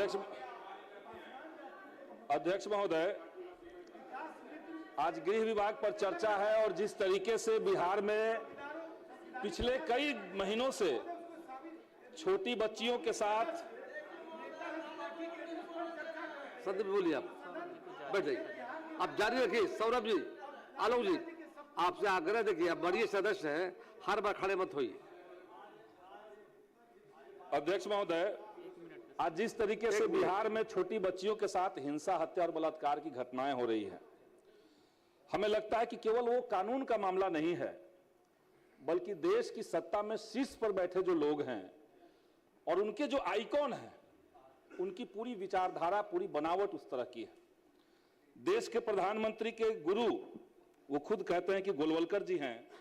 बंच ऑफ थॉट एक किताब है महोदय, पेज नंबर 104 में उसमें लिखा हुआ है, आजकल महिलाओं के सशक्तिकरण और पुरुषों के वर्चस्व से उनकी मुक्ति का बड़ा शोर है। इस तरह जातिवाद, संप्रदायवाद और भाषावाद की तरह एक नया विवाद खड़ा किया जा रहा है। हमें लगता है महोदय कि पुरुषों के बराबरी करना, एक सशक्तिकरण की तरफ आगे बढ़ना, क्या ये कारण है देश के अंदर, बिहार के अंदर छोटी बच्चियों के साथ, महिलाओं के साथ हत्या बलात्कार की घटना होना? महोदय, एक बड़ी घटना हुई है अभी दुनिया के मानचित्र में, जेफरी एप्स्टीन, उनका फाइल लीक हुआ, अब वो सब जगह पब्लिक हो गया, दुनिया में बड़ा हाहाकार है। देश के 2 शीर्ष व्यक्ति, महोदय आधा मिनट समय, महोदय आधा मिनट समय,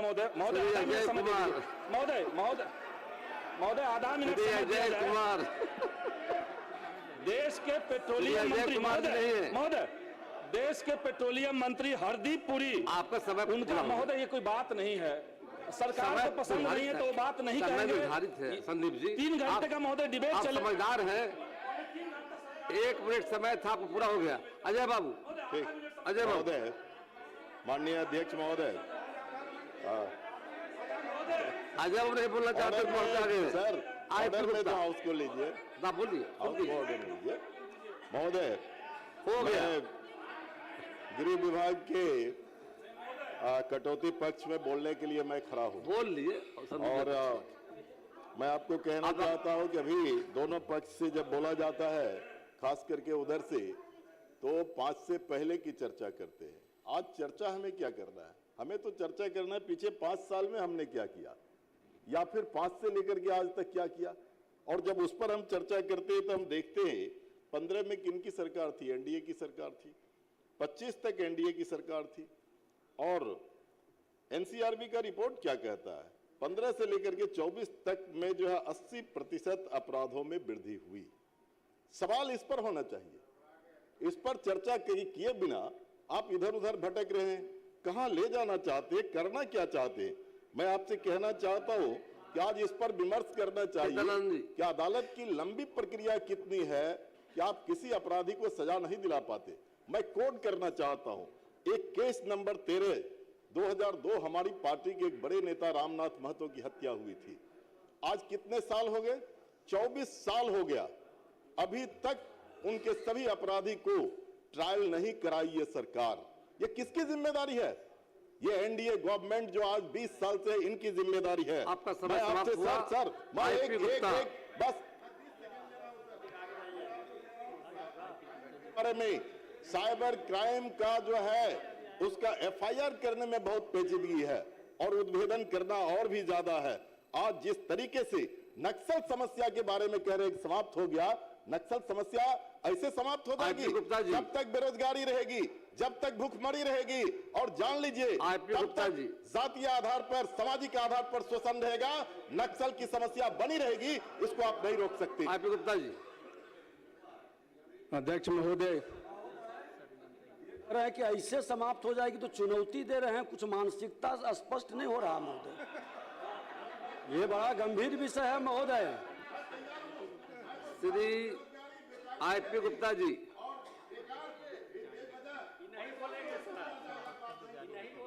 आप जारी रखिए अपना। आईपी गुप्ता जी। माननीय अध्यक्ष जी, समय मात्र 1 मिनट है, ध्यान रखिए। मैं महीनों इंतजार किया है इस पल के लिए हुजूर। सामने बैठे हैं माननीय गृह मंत्री जी।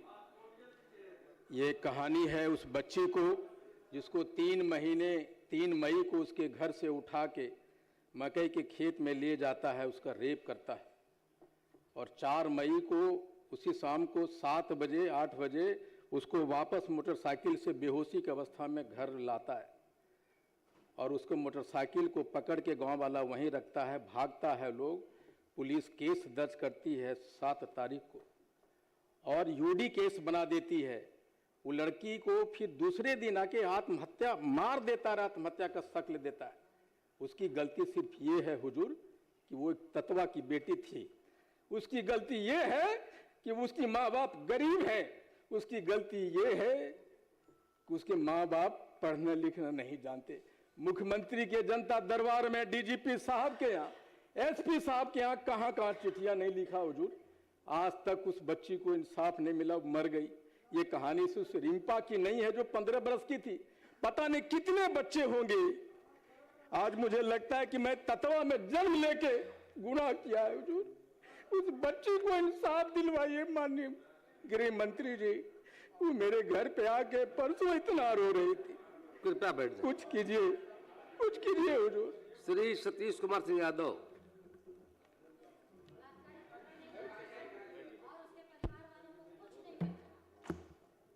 धन्यवाद अध्यक्ष महोदय। मैं आभार प्रकट करता हूं अपनी नेता आदरणीय बहन मायावती जी का एवं रामगढ़ की देवतुल्य जनता का। और महोदय, मैं एक बात स्पष्ट कर देना चाहता हूं महोदय कि हमारी पार्टी बहुजन समाज पार्टी इस देश की मात्र 6 राष्ट्रीय पार्टियों में से एक राष्ट्रीय पार्टी है। और हमारी नेता सुश्री बहन कुमारी मायावती जी देश में आयरन लेडी के नाम से विख्यात है। और हमने चुनाव न एनडीए के साथ न महागठबंधन के साथ, हमारी पार्टी अकेले अपने चुनाव लड़ी थी। महोदय, मैं माननीय गृह मंत्री महोदय से मैं माननीय गृह मंत्री महोदय से कुछ निवेदन करना चाहता हूं महोदय। काउंटिंग के दिन महोदय रात को 11 बजे हमें प्रमाण पत्र मिला महोदय। उसके पहले महोदय वहां पे मोहनिया थाना केस संख्या 926-25 में 151 लोगों पर नामजद और 1000 अज्ञात, और दूसरा मोहनिया केस संख्या 927 में जो है कि 197 लोग का अज्ञात और 1000 अज्ञात, और उसी तरह दुर्गावती थाना में उसी दिन 355/25 में 50 लोग अज्ञात और 200 लगभग हमारे क्षेत्र के नौजवानों के 400 लोगों के नामजद और 2200 लोगों का अज्ञात एफआईआर। महोदय इसमें अधिकतर महोदय पढ़ने वाले लड़के हैं महोदय। मैं माननीय गृह मंत्री से आग्रह करूंगा कि लड़कों का कैरेक्टर सर्टिफिकेट नहीं बन पा रहा है महोदय। रात के अंधेरे में पुलिस ने सिर्फ ये कहकर कि सीसी फुटेज से इन लोगों को जो है लोकेट किया गया है, मात्र 12-10 घंटे में पुलिस ने उसमें महोदय मेरे जो काउंटिंग एजेंट थे महोदय, जो सुबह 7 से लेकर 11 बजे तक काउंटिंग हॉल में थे महोदय, उनके नाम से भी एफआईआर दर्ज है महोदय। मैं आग्रह करूंगा कि केस को महोदय खत्म किया जाए। मैं माननीय गृह मंत्री से निवेदन करता हूं। अध्यक्ष महोदय, मैं आज इस सदन में एक विधायक के महोदय, ये कटौती प्रस्ताव के मूवर हैं। ये भी एक नई परंपरा हो गई कि प्रस्ताव हम अभी मूव कर दिए, इनको बोलने का, इनको तो पूरा समय उसी समय आपको देना चाहिए था, क्योंकि ऐसा नहीं होता है कि कोई प्रस्ताव अभी मूव करने और बोलेंगे उसमें। इनको तो सबसे बेसी प्राथमिकता मिलनी चाहिए। उसमें भी बार बार कह रहे हैं बहुजन समाजवादी पार्टी के हैं, तो बहुजन समाज पार्टी के हैं और महोदय कट मोशन के मूवर हैं। इनकी आज जो कटौती प्रस्ताव पर विमर्श है वो इन्हीं के प्रस्ताव पर विमर्श हो रहा है। इनको तो शुरू में ही विस्तार से बोलना चाहिए था। श्रीमती हम तो सिर्फ आप ही की मदद में बोल रहे हैं। ज्योति देवी जी। हाँ, माननीय अध्यक्ष महोदय, मैं आज इस सदन में एक विधायक के रूप में नहीं बल्कि बाराचट्टी के दलित बहुल पहाड़ी क्षेत्र वंचित क्षेत्र की जनता की प्रतिनिधि एवं हिंदुस्तानी अवाम मोर्चा के प्रतिनिधि बनकर 2026-27 के बजट पर गृह विभाग एवं विनियोग विधेयक पर अपनी बात करना चाह रही हूँ। माननीय अध्यक्ष महोदय, गृह विभाग का बजट केवल पुलिस की संख्या, भवनों का हिसाब नहीं होता। यह तय करता है कि गरीब कितनी जल्दी न्याय पाएगा, आदिवासी कितनी निर्भयता से थाने जाएगा और दलित महिला कितनी सुरक्षित महसूस करेगी। नियुक्ति, बेरोजगार युवाओं को अवसर। माननीय अध्यक्ष महोदय, इस बजट में यह स्पष्ट दिखता है कि सरकार ने सुरक्षा और रोजगार दोनों को साथ देखा है। गृह विभाग में पिछले 2 वर्षों में 37,931 पदों पर नियुक्ति पूरी हो चुकी है। 26,859 पदों पर नियुक्ति प्रक्रिया जारी है और आगामी वित्तीय वर्ष में 25,134 नए पदों पर नियुक्ति प्रस्तावित है। यह आंकड़े खासकर ग्रामीण, दलित और आदिवासी युवाओं के उम्मीद का संदेश है, क्योंकि पुलिस बल में भर्ती उनके लिए सम्मानजनक रोजगार का बड़ा माध्यम है। थाना सृजन, दूर दराज क्षेत्रों तक कानून की पहुंच। माननीय अध्यक्ष महोदय, आदिवासी इलाकों में सबसे बड़ी समस्या होती है थाने की दूरी। इस बजट के अंतर्गत राज्य में 260 ओपी को बनाया गया है, 24 रेल ओपी को रेल थाना बनाया गया है और 44 नए साइबर थाना और 28 नए यातायात थाना सृजित किए गए हैं। ये केवल प्रशासनिक निर्णय नहीं, यह पहाड़, पठार और जंगल में बसे लोगों तक कानून को पहुंचाने का प्रयास है। पुलिस भवन, सम्मानजनक पुलिस, सुरक्षित समाज। माननीय अध्यक्ष महोदय, पुलिस तभी संवेदनशील बनती है जब उनकी अपनी कार्य स्थिति मानवीय हो। इस बजट में थाना भवन, महिला थाना पुलिस अधीक्षक कार्यालय से आवास, महिला एवं जवान बैरक तथा पटना में ERSS आपातकालीन प्रतिक्रिया सहायक प्रणाली भवन के निर्माण को स्वीकृति दी गई है। यह निवेश सीधे सीधे सेवा की गुणवत्ता में सुधार करेगा। डायल 112 ERSS गरीब की पहली पुकार। माननीय अध्यक्ष महोदय, आज गरीब के हाथ में सबसे बड़ा हथियार है डायल 112। अब तक 51 लाख से अधिक लोगों को आपातकालीन सहायता पहुंचाई गई है। ये प्रतिदिन औसतन 6,000 कॉल त्वरित कार्रवाई हो रही है। 4.30 लाख से अधिक मामले में महिला घरेलू हिंसा और बच्चों से जुड़ा हुआ है महोदय। और मैं यही कहना चाहती हूँ, पुलिस की अनगिनत अच्छी नीतियां हैं, अच्छी अच्छी कार्यशैली है काम करने का, जिससे समाज अपना सुरक्षित है। हम केवल माननीय अपने गृह मंत्री जी से मैं कहना चाहती हूँ कि हमारे जवान जिनकी भी सुरक्षा कर रहे हैं उनको सम्मानजनक जगह मिले, उनके रहन सहन की अच्छी व्यवस्था हो। जहाँ भी हम लोग जाते हैं तो देखते हैं उनकी दुर्दशा अच्छी नहीं रहती है। हमारे विपक्ष के भाई भी कह रहे थे कि जब भी हम लोग देखते हैं तो उनकी स्थिति ठीक नहीं रहती है, तो मानिए कि हमारे परिवार के ही अंग हैं, उन पर विशेष ख्याल रखने की आवश्यकता है। माननीय अध्यक्ष महोदय, ये गृह विभाग का बहुत बड़ा लिख कर लाई थी, लेकिन मेरे पास तो आपने समय बांधा है, इसलिए मैं इसको प्रोसीडिंग का पार्ट बना देने के लिए आग्रह करती हूँ। दूसरा चीज थोड़ा सा महोदय, हम अपने क्षेत्र की कुछ बात करना चाहती हूँ। माननीय इस बार सदन में मैंने एक आवेदन डाला, तरंकी डाला था। हमारे गृह मंत्री जी का जवाब आया कि हमारे गांव में विकट परिस्थिति है कि सेना के द्वारा गोला गिरते हैं, उसमें गंतव्य तक जवाब मिला, गंतव्य पर ही गिरता है। लेकिन मैं अपने गृह मंत्री जी से आदर सहित आग्रह करना चाहती हूँ कि आपको जिन्होंने भी ये सूचना दी है वो गलत दिया है।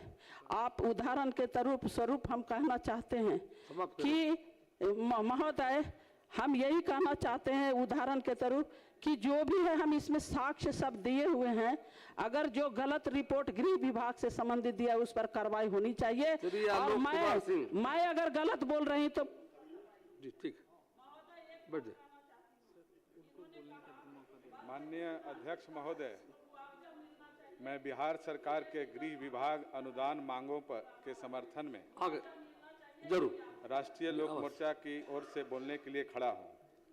सबसे पहले माननीय मुख्यमंत्री जी और वित्त मंत्री जी को धन्यवाद देता हूं। इस बजट में गृह विभाग के माध्यम से कानून व्यवस्था, महिला सुरक्षा, पुलिस आधुनिकीकरण और आंतरिक सुरक्षा को सर्वोच्च प्राथमिकता दी गई। बिहार का सबसे बड़ा परिवर्तन भय से विश्वास तक। माननीय अध्यक्ष महोदय, बिहार ने पिछले 2 दशकों में सबसे बड़ा बदलाव सड़क या भवन में नहीं बल्कि सुरक्षा और शासन के माहौल में देखा है।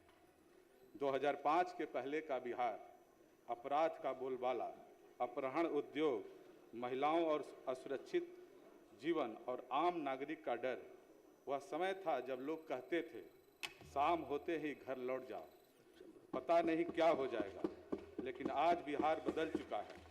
आज बिहार में सरकार का संदेश स्पष्ट है, कानून का राज है, अपराध का नहीं। यह परिवर्तन एनडीए सरकार की सबसे बड़ी उपलब्धि है।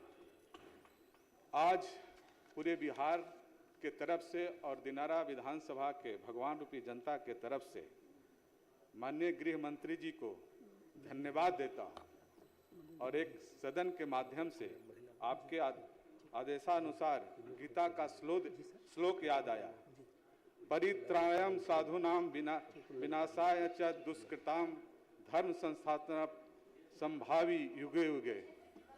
सत्पुरुषों की रक्षा करने के लिए, दुष्कर्म वाले दुष्टों को विनाश करने के लिए और धर्म की पुनः स्थापना करने के लिए आप जैसे सम्राट प्रत्येक युग में जन्म लेते हैं। माननीय गृह मंत्री जी, आपका विपक्ष के द्वारा जो बुलडोजर बाबा के नाम से जाना गया वो बहुत ही गलत था।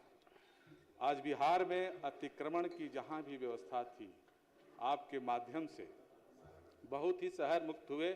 और बिहार सरकार की सबसे बड़ी उपलब्धि जो हर गांव में एक क्रांति लाई, डायल 112 आपातकालीन सहायता प्रणाली। माननीय अध्यक्ष महोदय, आज डायल 112 के नागरिकों के लिए सुरक्षा की नई गारंटी बन चुका है। अब तक लाखों लोगों की त्वरित सहायता पहुंचाई गई है। अब तो गांव में कहीं वाद विवाद कोई झगड़ा होता है तो हर व्यक्ति के पास 112 नंबर रहता है और डायल करके तुरंत फोन करते हैं और तुरंत वहां पुलिस पहुंचती है। महिलाओं और बच्चों सड़क दुर्घटनाओं में यह सेवा जीवन रक्षक साबित हो रही है। यह दिखाता है कि बिहार अब रिएक्टिव नहीं प्रोएक्टिव पॉलिसिंग की ओर बढ़ रहा है। महिला सुरक्षा और सशक्त सुरक्षा की पहल। माननीय अध्यक्ष महोदय, महिलाओं की सुरक्षा के केवल कानून का विषय नहीं, यह सामाजिक सम्मान का विषय है। इस बजट में महिलाओं के लिए विशेष सशक्त सुरक्षा पहल शुरू की गई है, जिसका उद्देश्य अकेले महिलाओं तक तेज सहायता पहुंचाना है। यह नए बिहार की संवेदनशील सरकार का परिचायक है। फॉरेंसिक और न्यायिक प्रणाली को मजबूती। माननीय अध्यक्ष महोदय, अपराध पर नियंत्रण केवल पुलिस से नहीं बल्कि वैज्ञानिक जांच और न्यायिक मजबूती से होता है। इस दिशा में राज्य फॉरेंसिक साइंस लेबोरेटरी FSL भवनों का निर्माण, राष्ट्रीय फॉरेंसिक विश्वविद्यालय कैंपस की स्वीकृति, यह कदम बिहार को अपराध जांच में नई क्षमता देंगे। भर्ती और पुलिस बल का विस्तार। माननीय अध्यक्ष महोदय, गृह विभाग में हजारों पदों की नियुक्ति की प्रक्रिया पूरी की गई है और आगे भी प्रस्तावित है। साथ ही नए थानों का निर्माण, साइबर थाना विस्तार, पुलिस भवनों का अधिग्रहण, यह सब राज्य सुरक्षा की मजबूती करेगा। मैं राष्ट्रीय लोक मोर्चा के तरफ से एक सुझाव देना चाहता हूं कि प्रत्येक थाना स्तर पे रिस्पांस टाइम ऑडिट लागू हो, ताकि डायल 112 जैसी सेवाएं तेज और प्रभावी बने। साइबर अपराधी बढ़ रहे हैं, इसलिए हर जिले में साइबर क्राइम इन्वेस्टिगेशन यूनिट और मजबूत किया जाए। महिलाओं की सुरक्षा हेतु महिला हेल्प डेस्क को पंचायत स्तर तक ओवर रिच के रूप में बढ़ाया जाए। कृपया समाप्त करें। अंत में समापन में माननीय गृह मंत्री जी से आग्रह करूंगा कि मेरे क्षेत्र दिनारा विधानसभा में मां भलनी भवानी धाम है, वहां हजारों श्रद्धालु डेली जाते हैं और कई वहां शादी भी होता है, तो वहां एक OP की व्यवस्था की जाए। दूसरा मेरा मांग है कि रोहतास जिले में विक्रमगंज में अवैध बुचड़ खाना को तुरंत बंद करा दिया जाए। जब हम लोग रोड से गुजरते हैं तो गाय माता, जिसको गाय माता हम लोग बोलते हैं, सामने बांध कर और उसका जो है हत्या होता है। इसलिए अवैध बुचड़ खाना को रोहतास में विक्रमगंज में तुरंत बंद कर दिया जाए। अंत में मैं अपने पार्टी राष्ट्रीय लोक मोर्चा के तरफ से राष्ट्रीय अध्यक्ष उपेंद्र कुशवाहा जी के तरफ से गृह विभाग के अनुदान मांगों पर समर्थन करता हूं। बहुत बहुत धन्यवाद। Shri Anand Mishra.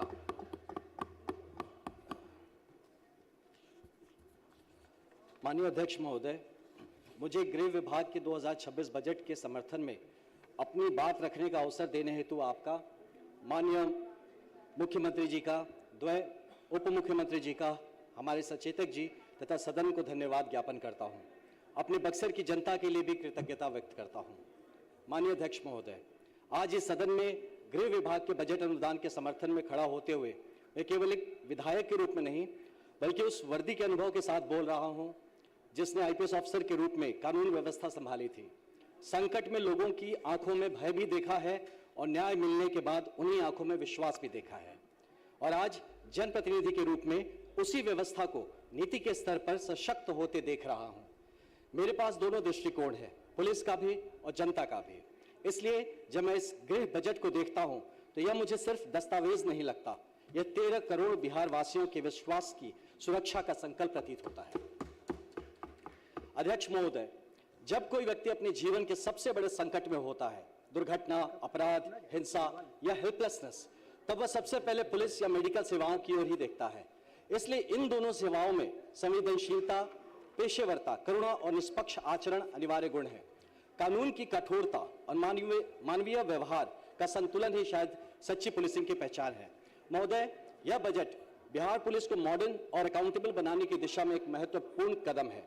ERSS 112, forensic science laboratories का विस्तार, वुमेन सेफ्टी का इंफ्रास्ट्रक्चर की मजबूती, टेक्नोलॉजी इनेबल्ड पुलिसिंग, ये सब इस बात का प्रमाण है कि हमारी सरकार सिक्योरिटी को गवर्नेंस का मूल आधार मानती है। ये बजट सुनिश्चित करते दिखता है कि crime is evolving, police must evolve faster. आज अपराध का स्वरूप बदल रहा है। Artificial intelligence, predictive analytics, cyber forensics, drone surveillance, blockchain, evidence management, smart command and control systems, security, digital communication जैसे टूल्स पुलिसिंग को नई दिशा तय करते दिख रहे हैं। इसलिए ट्रेनिंग, ड्रिल, टर्नआउट और इन्वेस्टिगेशन मेथड्स को भी उसी गति से इसी दिशा में एक मजबूत पहल है। अध्यक्ष महोदय, देश के विभिन्न राज्यों में पुलिसिंग के कई प्रभावी पहल आप देखने को मिलता है। उत्तर प्रदेश में integrated command and control centres तथा एंटी माफिया ऑपरेशंस के माध्यम से संगठित अपराध के विरुद्ध स्पष्ट संदेश है। गुजरात ने टेक्नोलॉजी बेस्ड ट्रैफिक इन्फोर्समेंट और कम्युनिटी पार्टनरशिप की जवाबदेही बढ़ाई। असम जैसे इंसर्जेंसी अफेक्टेड राज्य तथा उड़ीसा और छत्तीसगढ़ जैसे नक्सल अफेक्टेड क्षेत्रों में इंटेलिजेंस लेड पुलिसिंग और कोऑर्डिनेटेड ऑपरेशंस के जरिए कठिन परिस्थितियों में भी शांति स्थापित करने का उदाहरण प्रस्तुत किया।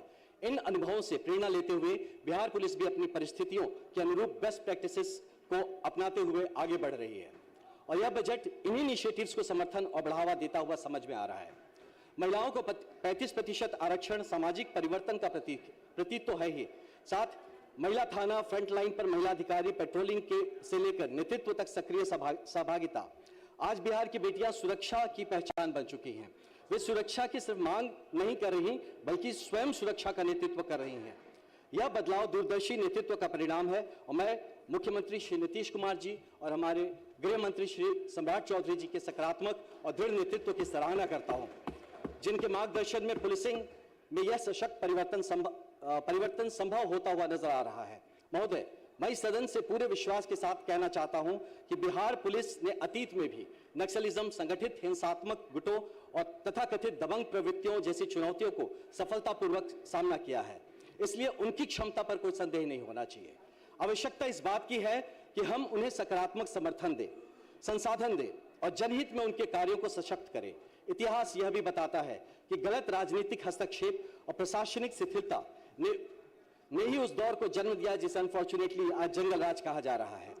इसलिए आज हमारा दायित्व है कि हम पुलिस को परिवर्तन में साझेदार बनाएं, उन्हें पुरानी जड़ हो चुकी कार्यप्रणाली से सीमित न रखें, बल्कि बिहार के रूपांतरण की अग्रिम शक्ति के रूप में आगे बढ़ने का भी अवसर दें।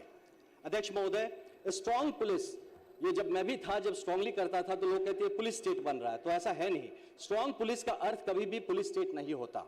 हमें ऐसी पुलिस चाहिए जो नागरिक की संरक्षक हो, भय का कारण नहीं। जैसे अभी हमारे साथी ने कहा, परित्राणाय साधुना विनाशाय चतुष्कृताम। ट्रेनिंग में फिजिकल ड्रिल और नॉलेज ऑफ लॉ जितनी आवश्यक है, शायद उतनी ही जरूरी अब सॉफ्ट स्किल्स, बिहेवियरल कम्युनिकेशन और सिटीजन इंटरेक्शन भी है।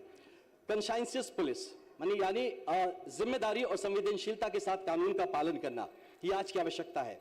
साथ ही यह भी स्पष्ट होना चाहिए कि जब इस बात पे ध्यान दें कि इस बात को लेकर बड़ी चर्चा चलती है, बट ये स्पष्ट होना चाहिए कि जब अवैध ताकतें कानून को चुनौती दे तब पुलिस को अपने वैध अधिकारों का प्रयोग करने में संकोच नहीं करना चाहिए। पुलिस कभी कमजोर नहीं दिखनी चाहिए, क्योंकि पुलिस ही सरकार की पहली प्रतीक है।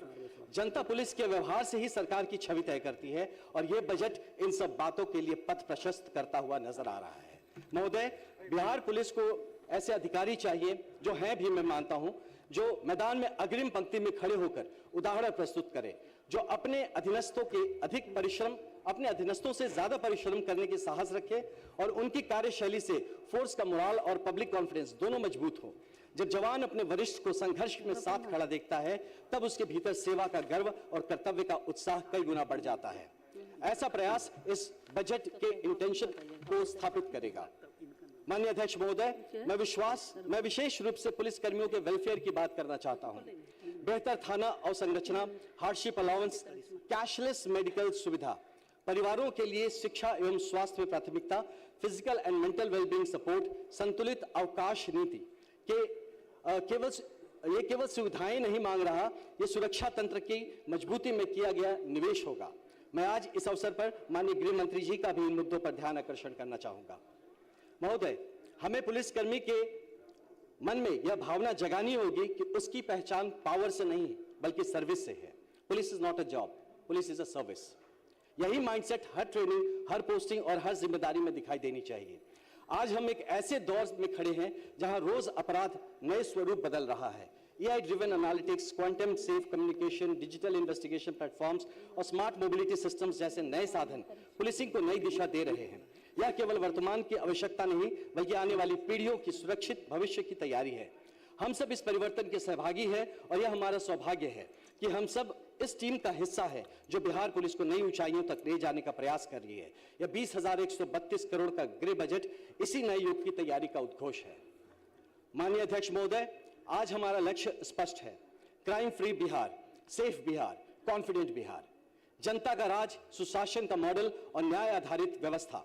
इसी दिशा में यह गृह बजट एक सशक्त और ऐतिहासिक कदम है।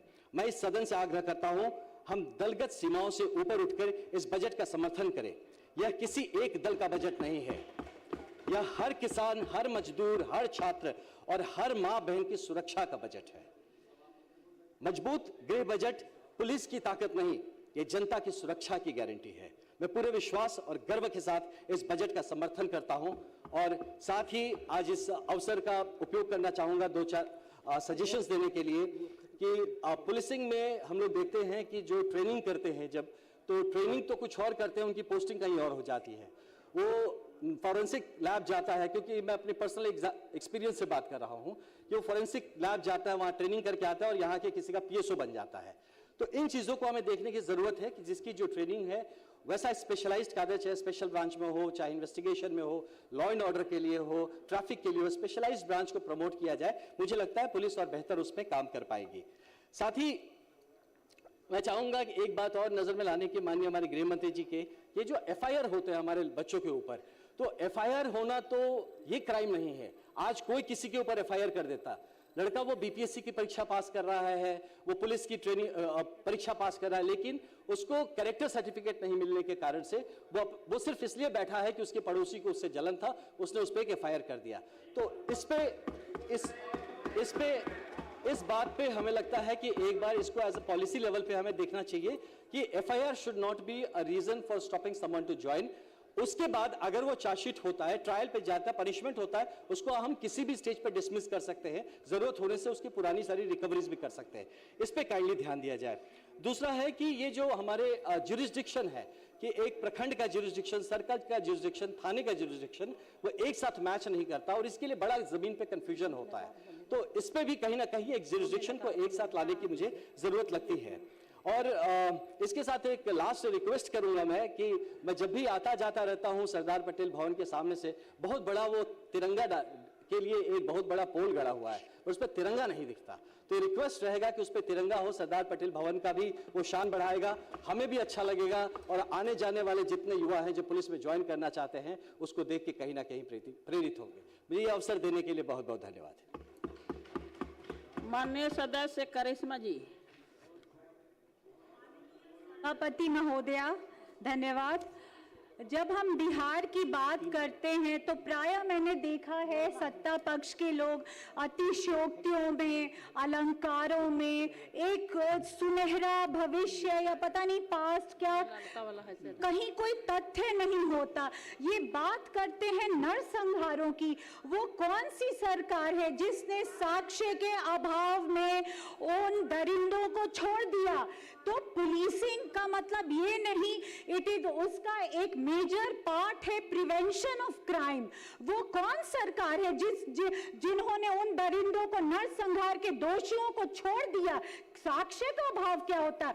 आपकी पुलिस सिस्टम क्या कर रही थी? आपने क्या किया? आप सरकार में थे, आप सत्ता में थे, तो आपने क्या किया? मैं कोई रेटरिक में नहीं बात करूंगी, मैं अतिशयोक्तियों में और मैं अलंकारों में नहीं बात करूंगी, मैं धरातल की सच्चाई पे बात करूंगी।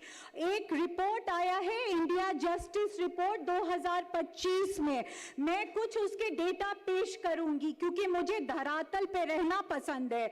States per capita spend on police पर पर्सन, जो हमारा राज्य, जो पुलिस विभाग है, वो पर पर्सन कितना खर्च है, तो उसमें Bihar ranks last among large and mid size states.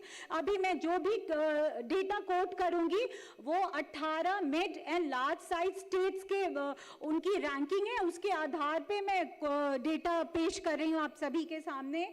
अगर ट्रेनिंग बजट यूटिलाइजेशन की बात करें तो हमारा जो बजट है, प्रावधान है पुलिस के लिए, होम डिपार्टमेंट के लिए, उसमें Bihar rank second last among 16 large and mid size states with score of 1.08।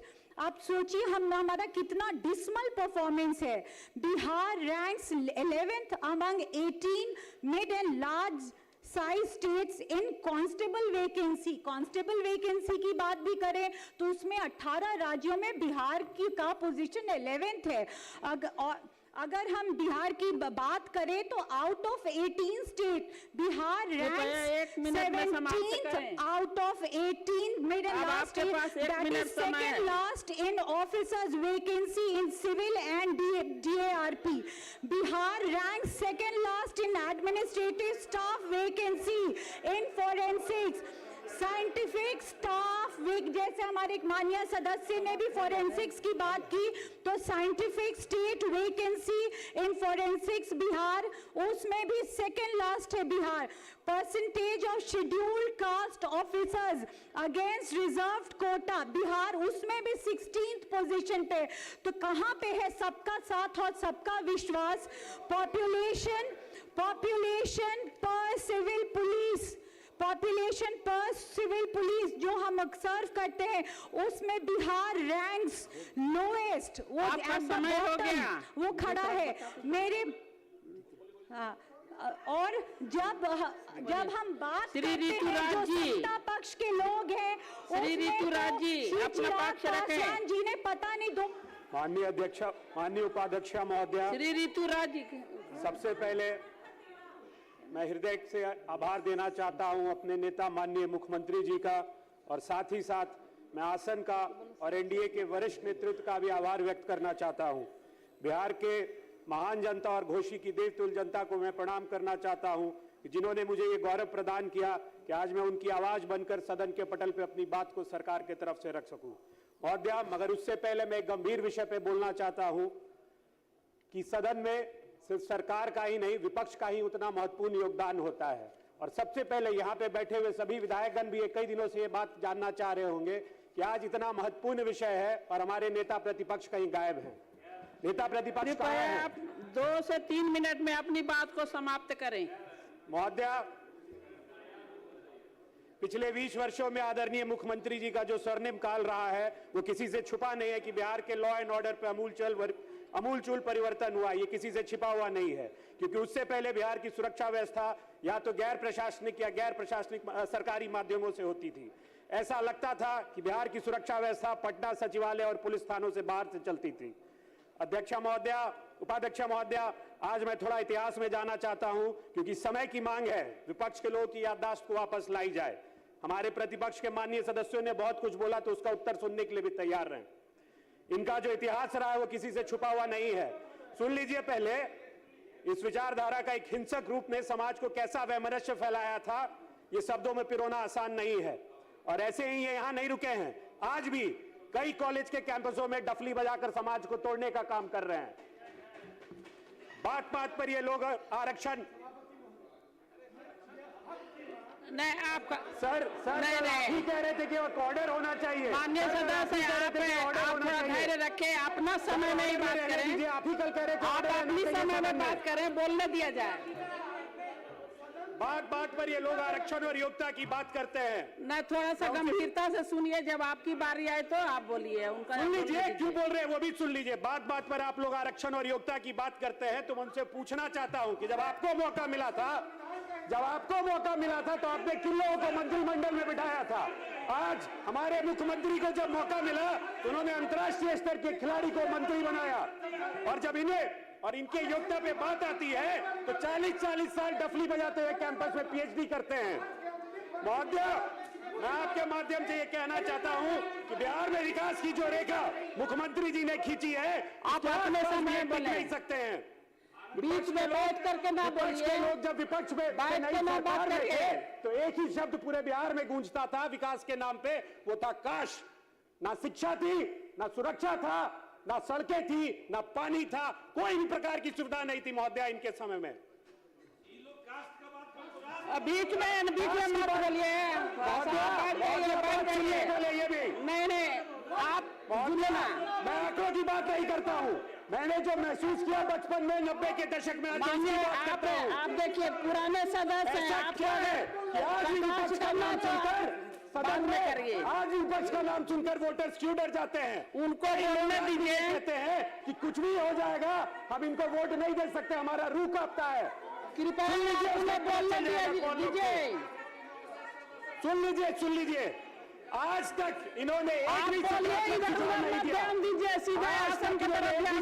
सुझाव नहीं दिया, किसी भी विकास परियोजनाओं में सकारात्मक सहयोग भी नहीं किया है, केवल आलोचना करना जानते हैं, क्योंकि जिम्मेवारी इनके ऊपर जब आती है तो जिम्मेवारी लेना नहीं चाहते हैं।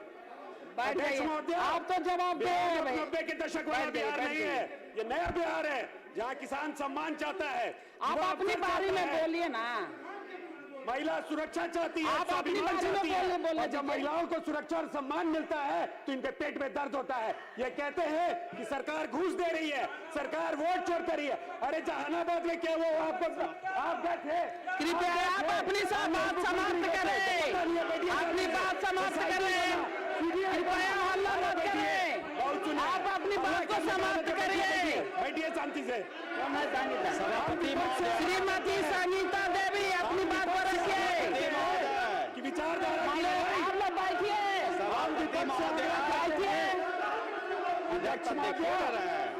उपाध्यक्ष महोदय, माननीय सभापति माननीय सदस्यगण, पूरी दुनिया सबको देख रही है, ऐसे नहीं करना चाहिए।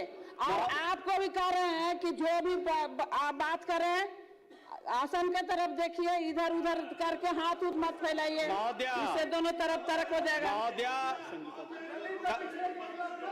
कल भी संगीता देवी अपना पक्ष रखे। संगीता देवी, कल भी मैंने कहा था कि जो पहली बार माननीय सदस्य जीत के आए हैं महोदय, उनको बोलने दिया जाए, चाहे सत्ता पक्ष के हो चाहे विपक्ष हो। वो सरकार के तरफ से उत्तर नहीं दे रहे हैं, तो जब सरकार उत्तर देगी और सरकार अगर उत्तर देने में कुछ कमी उनको लगती है, गलत लगता है, तो पॉइंट आउट कर सकते हैं महोदय। अई पुराने सदस्य है महोदय, अब मंत्री भी रहे हैं, लोकसभा के सदस्य रहे महोदय, इनसे यह अपेक्षा नहीं की जा सकती है कि नए माननीय सदस्य बोल रहे हैं अब बार बार खड़ा होकर के बिना नियम के, बिना कानून का, बिना कार्य संचालन नियमावली के माननीय सदस्य बोल रहे हैं। अपनी गरिमा को मत गिराइए, आपका बहुत गरिमा है, आपके बारे में बहुत अच्छा सोच है लोगों का, लेकिन आप बार बार खड़ा होइएगा तो आप माननीय संगीता बड़े हास्य के पात्र बन जाएंगे। माननीय संगीता देवी जी अपना पक्ष रखें।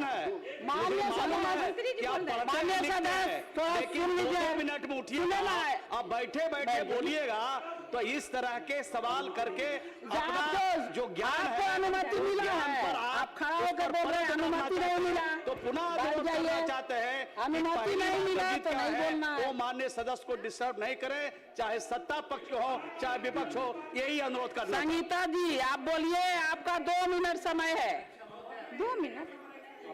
माननीय अध्यक्ष महोदय, सबसे पहले मैं आपको उनको बोलने दिया जाए, अभी बोलने दिया जाए, मांगे तो 2 मिनट है। साथ ही मैं अपने पार्टी लोक जनशक्ति पार्टी के राष्ट्रीय अध्यक्ष श्री चिराग पासवान जी को धन्यवाद देती हूँ और अपने 65 बलरामपुर की क्षेत्र की जनता को बहुत बहुत धन्यवाद देती हूँ जिन्होंने आज मुझे आज इस सदन में बोलने का अवसर दिया। माननीय अध्यक्ष महोदय, मैं आज इस गरिमामयी सदन में राज्य सरकार द्वारा प्रस्तुत गृह विभाग के बजट की अनुदान की मांगों का पूर्ण समर्थन करने के लिए खड़ी हुई हूँ। महोदय, किसी भी सभ्य समाज और प्रगतिशील राज्य की पहली पहचान उसकी कानून व्यवस्था होती है। बिना सुरक्षा के विकास की कल्पना नहीं की जा सकती। सरकार का यह बजट केवल आंकड़ों का पुलिंदा नहीं बल्कि बिहार के 13 करोड़ नागरिकों को भयमुक्त वातावरण देने का एक ठोस संकल्प पत्र है। इस अवसर पर मैं सबसे पहले अपने लोकप्रिय मुख्यमंत्री श्री नीतीश कुमार जी को धन्यवाद देना चाहती हूँ। उनके नेतृत्व में बिहार में कानून व्यवस्था सुदृढ़ हुई है और सुशासन को एक नई मजबूती मिली है। और साथ ही उप मुख्यमंत्री श्री सम्राट चौधरी जी को का आभार व्यक्त करती हूँ जो गृह विभाग में के माध्यम से पुलिस व्यवस्था को आधुनिक एवं प्रभावी बनाने, अपराध नियंत्रण को सख्ती से लागू करने तथा आम जनता में सुरक्षा की भावना मजबूत करने की दिशा में निरंतर कार्य कर रहे हैं। अध्यक्ष महोदय, इस बजट की कुछ ऐसी विशेषताएं हैं जो बिहार को एक नई दिशा देगी। पुलिस वेलफेयर कार्यक्रम के अंतर्गत थानों में बुनियादी सुविधाओं का सुदृढ़ीकरण, नए थाना भवनों का निर्माण तथा पुलिस कर्मियों के लिए बेहतर आवास की व्यवस्था उनके मनोबल को और ऊंचा करेगी जिससे कानून व्यवस्था और अधिक सशक्त बनेगी। आज अपराधी तकनीक का दुरुपयोग कर रहे हैं। ऐसे में पुलिस के आधुनिकीकरण और स्मार्ट पुलिसिंग हेतु अत्याधुनिक हथियार, वाहन एवं संचार उपकरणों के लिए किया गया है। आवंटन अत्यंत सराहनीय है। साथ ही बढ़ते साइबर अपराध और डिजिटल ठगी पर नियंत्रण करने के लिए प्रतिदिन जिले एवं अनुमंडल में साइबर थानों को सशक्त बनाना सरकार की कार्रवाई है। अध्यक्ष महोदय, माननीय सदस्य श्री एक मिनट सचिंद्र प्रसाद सिंह, लेकिन मैं विपक्ष के नेताओं को 1990 कृपया से 2-3 मिनट में अपनी बात को रखें। कितना टाइम है? 2-3 मिनट में बस। आदरणीय अध्यक्ष महोदया, मैं आसन का और अपने कल्याणपुर विधानसभा के महान जनता का सादर साधुवाद और धन्यवाद करता हूं। साथ साथ बिहार के आदरणीय मुख्यमंत्री नीतीश कुमार जी, उप मुख्यमंत्री द्वय, गृह मंत्री सम्राट चौधरी जी, विजय सिन्हा जी का भी बहुत बहुत साधुवाद करता हूं। पुलिस बहुत अच्छा काम कर रही है, बिहार में बड़ी परिवर्तन की तरफ बढ़ रही है, इसमें कहीं कोई दो राय नहीं है। लेकिन समय चूंकि आपने मुझे कम दिया है तो कुछ बिंदुओं की तरफ मैं आदरणीय गृह मंत्री का, मुख्यमंत्री जी का, आदरणीय विनय बाबू का ध्यान आकृष्ट करना चाहता हूं। मेरे क्षेत्र में पूर्वी चंपारण जिले में कैथवलिया, जो मेरे विधानसभा क्षेत्र कल्याणपुर के अंतर्गत है, वहां विश्व का सबसे बड़ा हिंदू मंदिर बन रहा है, विराट रामायण मंदिर, जहां पिछले दिन 17/1/2026 को ये सभी माननीय वहां उपस्थित थे। आदरणीय मुख्यमंत्री जी भी थे, उप मुख्यमंत्री जी भी थे, सम्राट जी भी थे, विनय बाबू भी थे, ये सब लोग वहां उपस्थित थे। और वहां करीब करीब उस दिन 5 लाख का भीड़ था। और प्रतिदिन वहां 25-30 हजार से कम लोग सामान्य दिन में भी नहीं रहते हैं। पिछले दिन जिस दिन शिवरात्रि था, लगभग 2 लाख से अधिक का भीड़ था। मैंने सरकार से डिमांड किया था कि वहां एक अस्थायी थाना बना दिया जाए, वहां एक चौकी तो बना, लेकिन विनय बाबू से भी आग्रह करना चाहता हूं, क्योंकि यहां वो भी उपस्थित है, कि वहां थाना की आवश्यकता है। रोड भी जाम रह रहा है। मंत्री जी से भी कह रहा हूं, भीड़ काफी हो रही है, इसलिए निवेदन कर रहा हूं कि वहां थाना की स्थापना की जाए, स्थायी थाना की स्थापना की जाए। और वो जो मंदिर है जो लगभग 150 एकड़ के दायरे में बन रहा है, उसके घेराबंदी की आवश्यकता है। तो मैं आदरणीय गृह मंत्री जी सम्राट चौधरी जी से निवेदन करूंगा कि उस मंदिर का घेराबंदी करा दिया जाए, ताकि वो जो राष्ट्रीय धरोहर बन रहा है, जो मंदिर बिहार में बन रहा है और बिहार के माध्यम से पूरी दुनिया में अपने नाम को स्थापित करेगा, उसको संरक्षित और सुरक्षित करने की आवश्यकता है। मैं पूर्वी चंपारण जिले की तरफ ध्यान आकृष्ट करना चाहूंगा, क्योंकि पूर्वी चंपारण जिला इस राज्य का पटना के बाद सबसे अधिक जनसंख्या वाला जिला है। लगभग 90 लाख से अधिक आबादी आज के दिन में पूर्वी चंपारण में है, और एक एसपी साहब उसको कंट्रोल कर रहे हैं।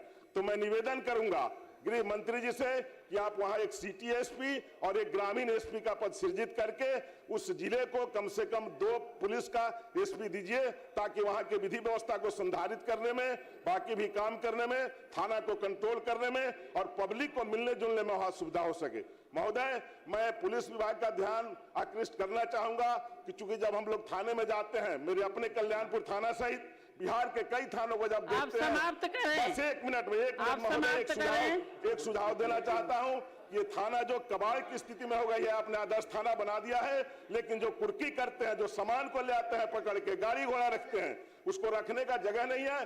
सारे थाना का चेहरा खराब है। आप अलग कहीं व्यवस्था करिए, अलग कहीं घेराबंदी करिए और पुलिस लगा के उसको रखवाली करिए। साथ साथ मेरे क्षेत्र में पूरन छपरा एक जगह है जो चकिया, कल्याणपुर और केसरिया थाना से 25-30 किलोमीटर की दूरी पर है। माननीय सदस्य श्री वशिष्ठ सिंह जी, अपना पक्ष रखें। आपने मुझे समय दिया। माननीय सदस्य वशिष्ठ सिंह जी,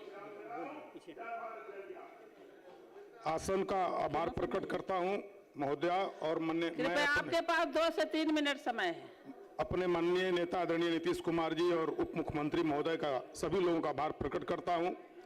गृह विभाग के पक्ष में बोलने के लिए मैं खड़ा हूं।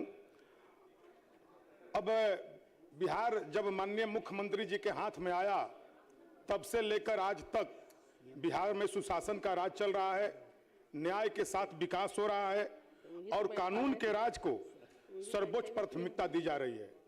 महोदय, जब बिहार में महिलाओं को पुलिस की वैकेंसी निकालने की जब बातें आई, तो हम लोग जैसे लोग सोच रहे थे कि सिविल में महिलाओं की भर्ती हो रही है, वो तो बात अच्छी लग रही है, लेकिन पुलिस में भर्ती होकर महिला हाथ में हथियार लेकर कैसे काम करेंगी? हम लोग को थोड़ा अटपटा लग रहा था, लेकिन जब बहाली हुई और बहाली के उपरांत जब बिहार की बेटियां अपने हाथ में हथियार लेकर रात भर सड़क पे और क्षेत्र में दौरा करती रही और हम लोग चैन के नींद सोते रहे, यह नीतीश कुमार जी की सोच जो है, उस सोच को मैं सलाम करता हूं, उनके विचार को मैं सलाम करता हूं। महोदय, पहले के जमाने में और आज के जमाने में बड़ी अंतर है। राहुल शर्मा जी माननीय सदस्य बोल रहे थे, पुलिस की बात कर रहे थे। हम लोग वो पुलिस भी देखे हैं जिनका कमर से नीचे वर्दी खिसकते जाता था और जीप पर बैठ के कम चलते थे, जीप को ठेलने में पुलिस विभाग के कर्मी लगे हुए थे और पुलिस लगे हुए थे। उस शासन को भी हम लोगों ने देखा है राहुल जी। और राहुल जी, हमारे नेता ने जो काम किया है बिहार के को चलाने में और बिहार को लॉ एंड ऑर्डर की सवाल पर, मैं समझता हूं कि उनके विजन जो है शायद आपके नेता कभी सोच नहीं सकते हैं। हमारे नेता ने क्या नहीं किया, हमारे शासन में एक भी दंगा नहीं हुआ, एक भी नरसंहार नहीं हुआ, और आपके समय में 118 दंगा हुआ। कितने नरसंहार, 118 नरसंहार हुआ, 130 दंगे हुए, 2600 लोगों की मौत हुई। क्या नहीं हुआ था, क्या नहीं होता था? और आज ये बदलाव हम लोग के पक्ष में हुआ है। हमारे नेता और एनडीए के लोग ने स्वाभिमान, मैडम महोदय एक मिनट, हमारे लोगों ने स्वाभिमान रैली करते थे और आपके पार्टी के नेता ने लाठी में तेल पिलाने का रैली करते थे। माननीय सदस्य श्री केदार प्रसाद गुप्ता जी चाहते हैं और हमारे नेता कमल से बिहार को चलाना चाहते हैं। दोनों नेता में फर्क है। महोदय, मैं इनका कितना, आपका 2 से 3 मिनट समय है। अध्यक्ष महोदय, आज मैं गृह विभाग सहित अन्न पर मांग के समर्थन में बोलने के लिए खड़ा हूं। अध्यक्ष महोदय, जिस दौर में अपराध सत्ता का मेहमान था, वह दौर बिहार के लिए सबसे बड़ा अपमान था। माननीय अध्यक्ष महोदय, 2005 से पहले का बिहार बाहुबली बाहुबल का बिहार था और इस सच्चाई से कोई इनकार नहीं कर सकता। आज मैं इस सदन में खड़ा होकर पूरे आत्मविश्वास से कहना चाहता हूं, बिहार अब बदल चुका है। बिहार अब झुकता नहीं, बिहार अब डर से नहीं कानून से चलता है। अध्यक्ष महोदय, वो दौर गया जब व्यवस्था पर सवाल उठते थे, वह दौर गया जब अपराधियों का मनोबल ऊंचा था। आज स्पष्ट संदेश है, कानून से ऊपर कोई नहीं है। माननीय अध्यक्ष महोदय, माननीय मुख्यमंत्री श्री नीतीश कुमार जी के मार्गदर्शन में माननीय उप मुख्यमंत्री सम्राट चौधरी जी के दृढ़ नेतृत्व में गृह विभाग ने यह सिद्ध कर दिया है कि सरकार निर्णय लेती है और निर्णय लेकर पीछे नहीं हटती। यह सरकार समझौते की नहीं, संकल्प की सरकार है। यह सरकार संरक्षण की नहीं, कार्रवाई की सरकार है। अध्यक्ष महोदय, एक शायरी से आपको बताना चाहते हैं, जो अपराध से टकराए वही असली सरकार है। गृह विभाग की शक्ति से बदल रहा बिहार है। ना झुकेगा कानून, ना रुकेगा विकास की रफ्तार। सम्राट चौधरी जी के नेतृत्व में और माननीय मुख्यमंत्री नीतीश कुमार जी के नेतृत्व में सुरक्षित है हर परिवार। अध्यक्ष महोदय, 2005 से पहले के बिहार में एक ऐसी सरकार थी जिसमें कानून का नहीं, एक परिवार का राज था, जहां अपहरण कर्ताओं व अपराधियों को संरक्षण प्राप्त था। थाने अपराधियों के लिए सुरक्षित स्थान थे। आम आदमी न्याय की नहीं, अपने जान बचाने के सोचता था। शाम 6 बजे से ही सड़कों पर सन्नाटा छा जाता था। अध्यक्ष महोदय, उस समय गृह विभाग नाम की कोई चीज नहीं थी, बस सत्ता के इशारे पर चलने वाली व्यवस्था थी। कुर्सी बचाने के सौदे हुए कानून के साथ और बिहार जलता रहा अपराध की आग के साथ। अध्यक्ष महोदय, गृह विभाग केवल पुलिस नहीं है, यह हर माँ की नींद की शांति है, यह हर बेटी की सुरक्षा है, यह हर व्यापारी के विश्वास की नींव है, यह हर युवा के भविष्य की गारंटी है। जब कानून मजबूत होता है तभी उद्योग आता है, तभी निवेश आता है, तभी रोजगार आता है। आज बिहार में निवेश इसलिए आ रहा है क्योंकि व्यवस्था मजबूत है। अध्यक्ष महोदय, आज अपराधियों पर सीधी कार्रवाई हो रही है। पुलिस को राजनीतिक गुलामी से आज़ादी मिली है। फास्ट ट्रैक कोर्ट चलाकर जल्दी न्याय हो रहा है, महिला सुरक्षा को प्राथमिकता दिया जा रहा है। कुछ लोग कहते हैं अपराध हो रहे हैं, मैं कहता हूं हाँ घटनाएं होती है, लेकिन फर्क देखिए, पहले घटना दबती थी, आज गिरफ्तारी होती है। अध्यक्ष महोदय, पहले एफआईआर दर्ज कराने में डर लगता था, आज पुलिस खुद कार्रवाई करती है। पहले अपराधी सत्ता के करीब बैठते थे, आज अपराधी जेल के करीब बैठते हैं। अध्यक्ष महोदय, इन पंक्तियों के साथ मैं बताना चाहता हूं, जो सवाल उठाते हैं, पहले आईना देख ले, जिनके राज में अंधेरा था वो उजाला देख सीख ले। अब कानून से खिलवाड़ किसी का काम नहीं, गृह विभाग जाग रहा है, ये कोई आम बात नहीं। दृढ़ संकल्प, सख्त कार्रवाई, स्पष्ट है सरकार की तैयारी। सम्राट चौधरी जी के नेतृत्व में सुरक्षित है धरती हमारी। सरकार ने बहुत ठोस कदम से उठाए हैं। पुलिस आधुनिकीकरण, नई भर्तियां, 112 इमरजेंसी सेवा, महिला helpline 181, cyber crime unit, drugs mafia के खिलाफ इस तरह पूरा बिहार सुरक्षित है। माननीय अध्यक्ष महोदय, आपके माध्यम से मैं अपने अध्यक्ष महोदय,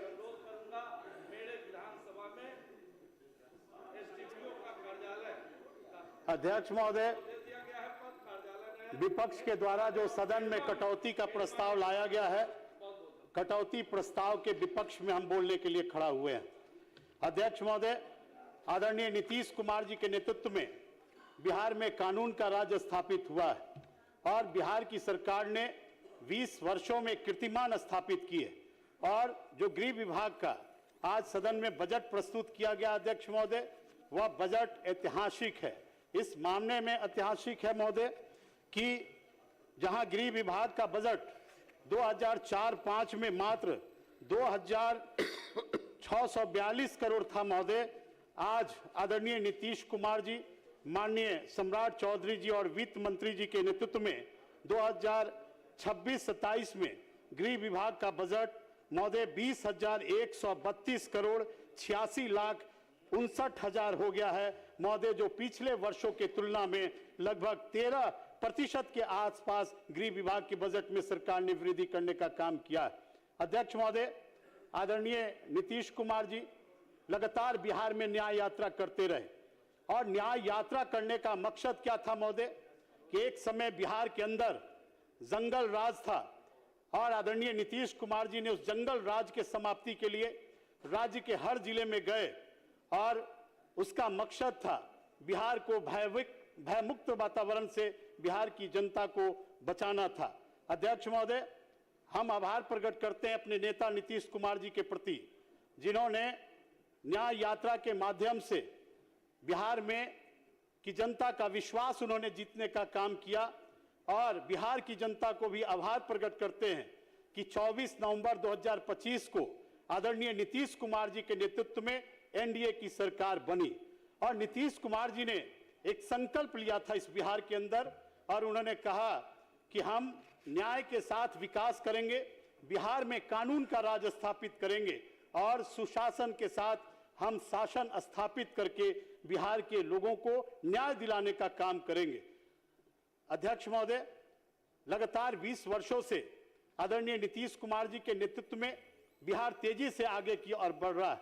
क्या स्थिति थी महोदय पहले 2005 के पहले, और यह मैं नहीं कहता महोदय, उस समय एनसीआरबी का रिपोर्ट था महोदय 1990 से 2005 के बीच में एनसीआरबी के रिपोर्ट में यह उल्लेख था महोदय कि बिहार टॉप क्राइम स्टेट था महोदय और बिहार में अगर कोई एक उद्योग चलता था उस उद्योग का नाम किडनैपिंग उद्योग बिहार में चलता था महोदय। उस समय के शासन में सुशासन शब्द का नाम नहीं था, लेकिन उस समय केवल अगर बिहार में हत्या, अपराध, बलात्कार की घटनाएं घटित होती थी महोदय, और यही नहीं, इस बात को जनता आज तक महोदय भूल नहीं पाई है। हम यह कहना चाहते हैं, कई माननीय सदस्य अपने डाटा को प्रस्तुत कर रहे थे महोदय 2004-05 से लेकर और ये 2025 एनसीआरबी ने यह डाटा में दिया है, तुलना किया है महोदय। संज्ञेय अपराध के मामले में हत्या में 2004 के तुलना में बिहार में 34% की कमी आई है। डकैती में 87% की कमी आई महोदय। लूट में 47% की कमी आई। दंगा में महोदय 73% की कमी आई। फिरौती और अपहरण में महोदय 86% की कमी आई। मार्ग डकैती में 69% की कमी आई और 28% बैंक डकैती, 97% बैंक लूट में 89% जो है वह अपराध में कमी आई है।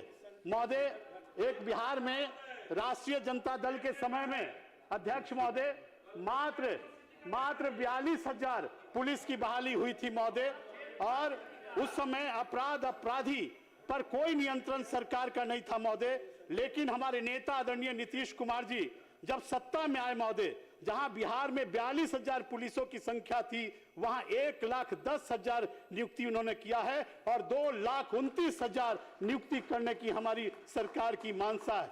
अध्यक्ष महोदय, हम बिहार में कानून का राज हमने स्थापित करने का काम किया है महोदय। हम विशेषकर हम यह बताना चाहते हैं, राष्ट्रीय जनता दल के समय में मात्र 3% महिलाओं पुलिस बल में थी और आदरणीय नीतीश कुमार जी ने महोदय 2016 में उन्होंने 35% महिलाओं के लिए आरक्षण दिया। और आज महोदय हम गर्व के साथ कह सकते हैं कि इस देश में बिहार पहला ऐसा राज्य है जहां पर सबसे ज्यादा महिलाओं की संख्या है। अध्यक्ष महोदय, आपने बोलने की इजाजत दी। हम तो कई अपराधों की चर्चा करना चाहते हैं, जैसे सिवान में तेजाब कांड हुए थे, किस तरह से 2 लोगों को तेजाब डालकर अध्यक्ष महोदय मारा गया था, और कई नक्सली घटनाओं का भी हम जिक्र करना चाहते हैं। लेकिन अध्यक्ष महोदय, आपका निर्देश हो रहा, मैं बैठ रहा हूं महोदय, आपने मुझे बोलने का मौका दिया, मैं धन्यवाद देता हूं। AIMI का नाम पुकारा गया था, वो उपस्थित थे नहीं। माननीय सदस्यगण, अब सरकार का उत्तर होगा। माननीय मंत्री गृह विभाग, नाम पुकारा था हमने, बैठिए। अरे बैठिए। अध्यक्ष महोदय, मैं सर्वप्रथम आपको धन्यवाद देता हूं कि आपने सरकार का पक्ष रखने का मौका दिया, और कई माननीय सदस्यों ने आज गृह विभाग के विषय पर चर्चा किया, और ना पक्ष ने ये साबित ही किया कि हम ना ही रहेंगे।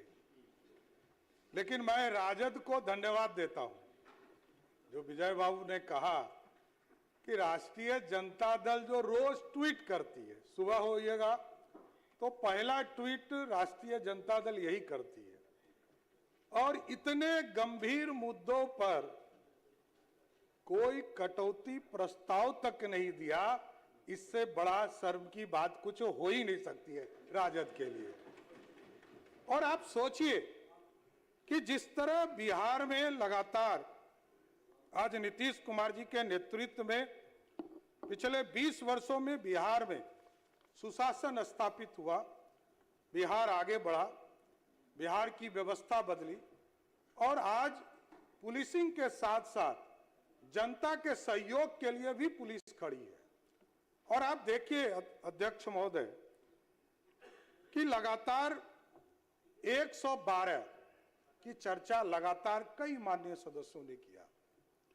112 के माध्यम से लाखों लोगों को, चाहे वो अग्निकांड से जुड़ा मामला हो, हत्याकांड से जुड़ा हुआ हो, या किसी तरह की अप्रत्याशित घटना हो, उससे सीधा लाभ, और लगभग आप समझिए घरेलू हिंसा महिला और बच्चों के विरुद्ध लगभग 4.5 लाख मामले आए, जिसका निष्पादन बिहार की पुलिस ने करने का काम किया। और इसकी संख्या लगातार, आदरणीय मुख्यमंत्री जी 20 साल से लगातार इस विभाग को रखे हुए थे, और आज भी एकदम गलतफहमी में कोई मत रहिए, नीतीश कुमार जी की नेतृत्व वाली सरकार है, सबके मुखिया नीतीश कुमार है।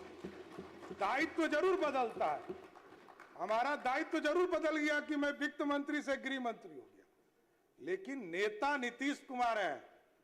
आखिरी डिसीजन नीतीश कुमार जी का होता है, किसी दूसरे का नहीं होता है। साथ कोई गलतफहमी में है तो गलतफहमी में रहने दी। पूरी तरह सरकार एकजुट होकर काम करती है, और इसका फल लोगों ने देखा। बिहार की जनता को इतना भरोसा हुआ, लगातार लोगों ने गठबंधन के दौर को देखा है और आज देखिए 2025 के चुनाव में पूरी तरह एनडीए जब एकजुट रहा तो बिहार की जनता ने 202 सीट देने का काम किया। पिछले बार तो कुछ गलतियों से इन लोगों को कुछ सीट मिल गया था और एक बार नीतीश जी की कृपा से कुछ सीटें मिल गई थी।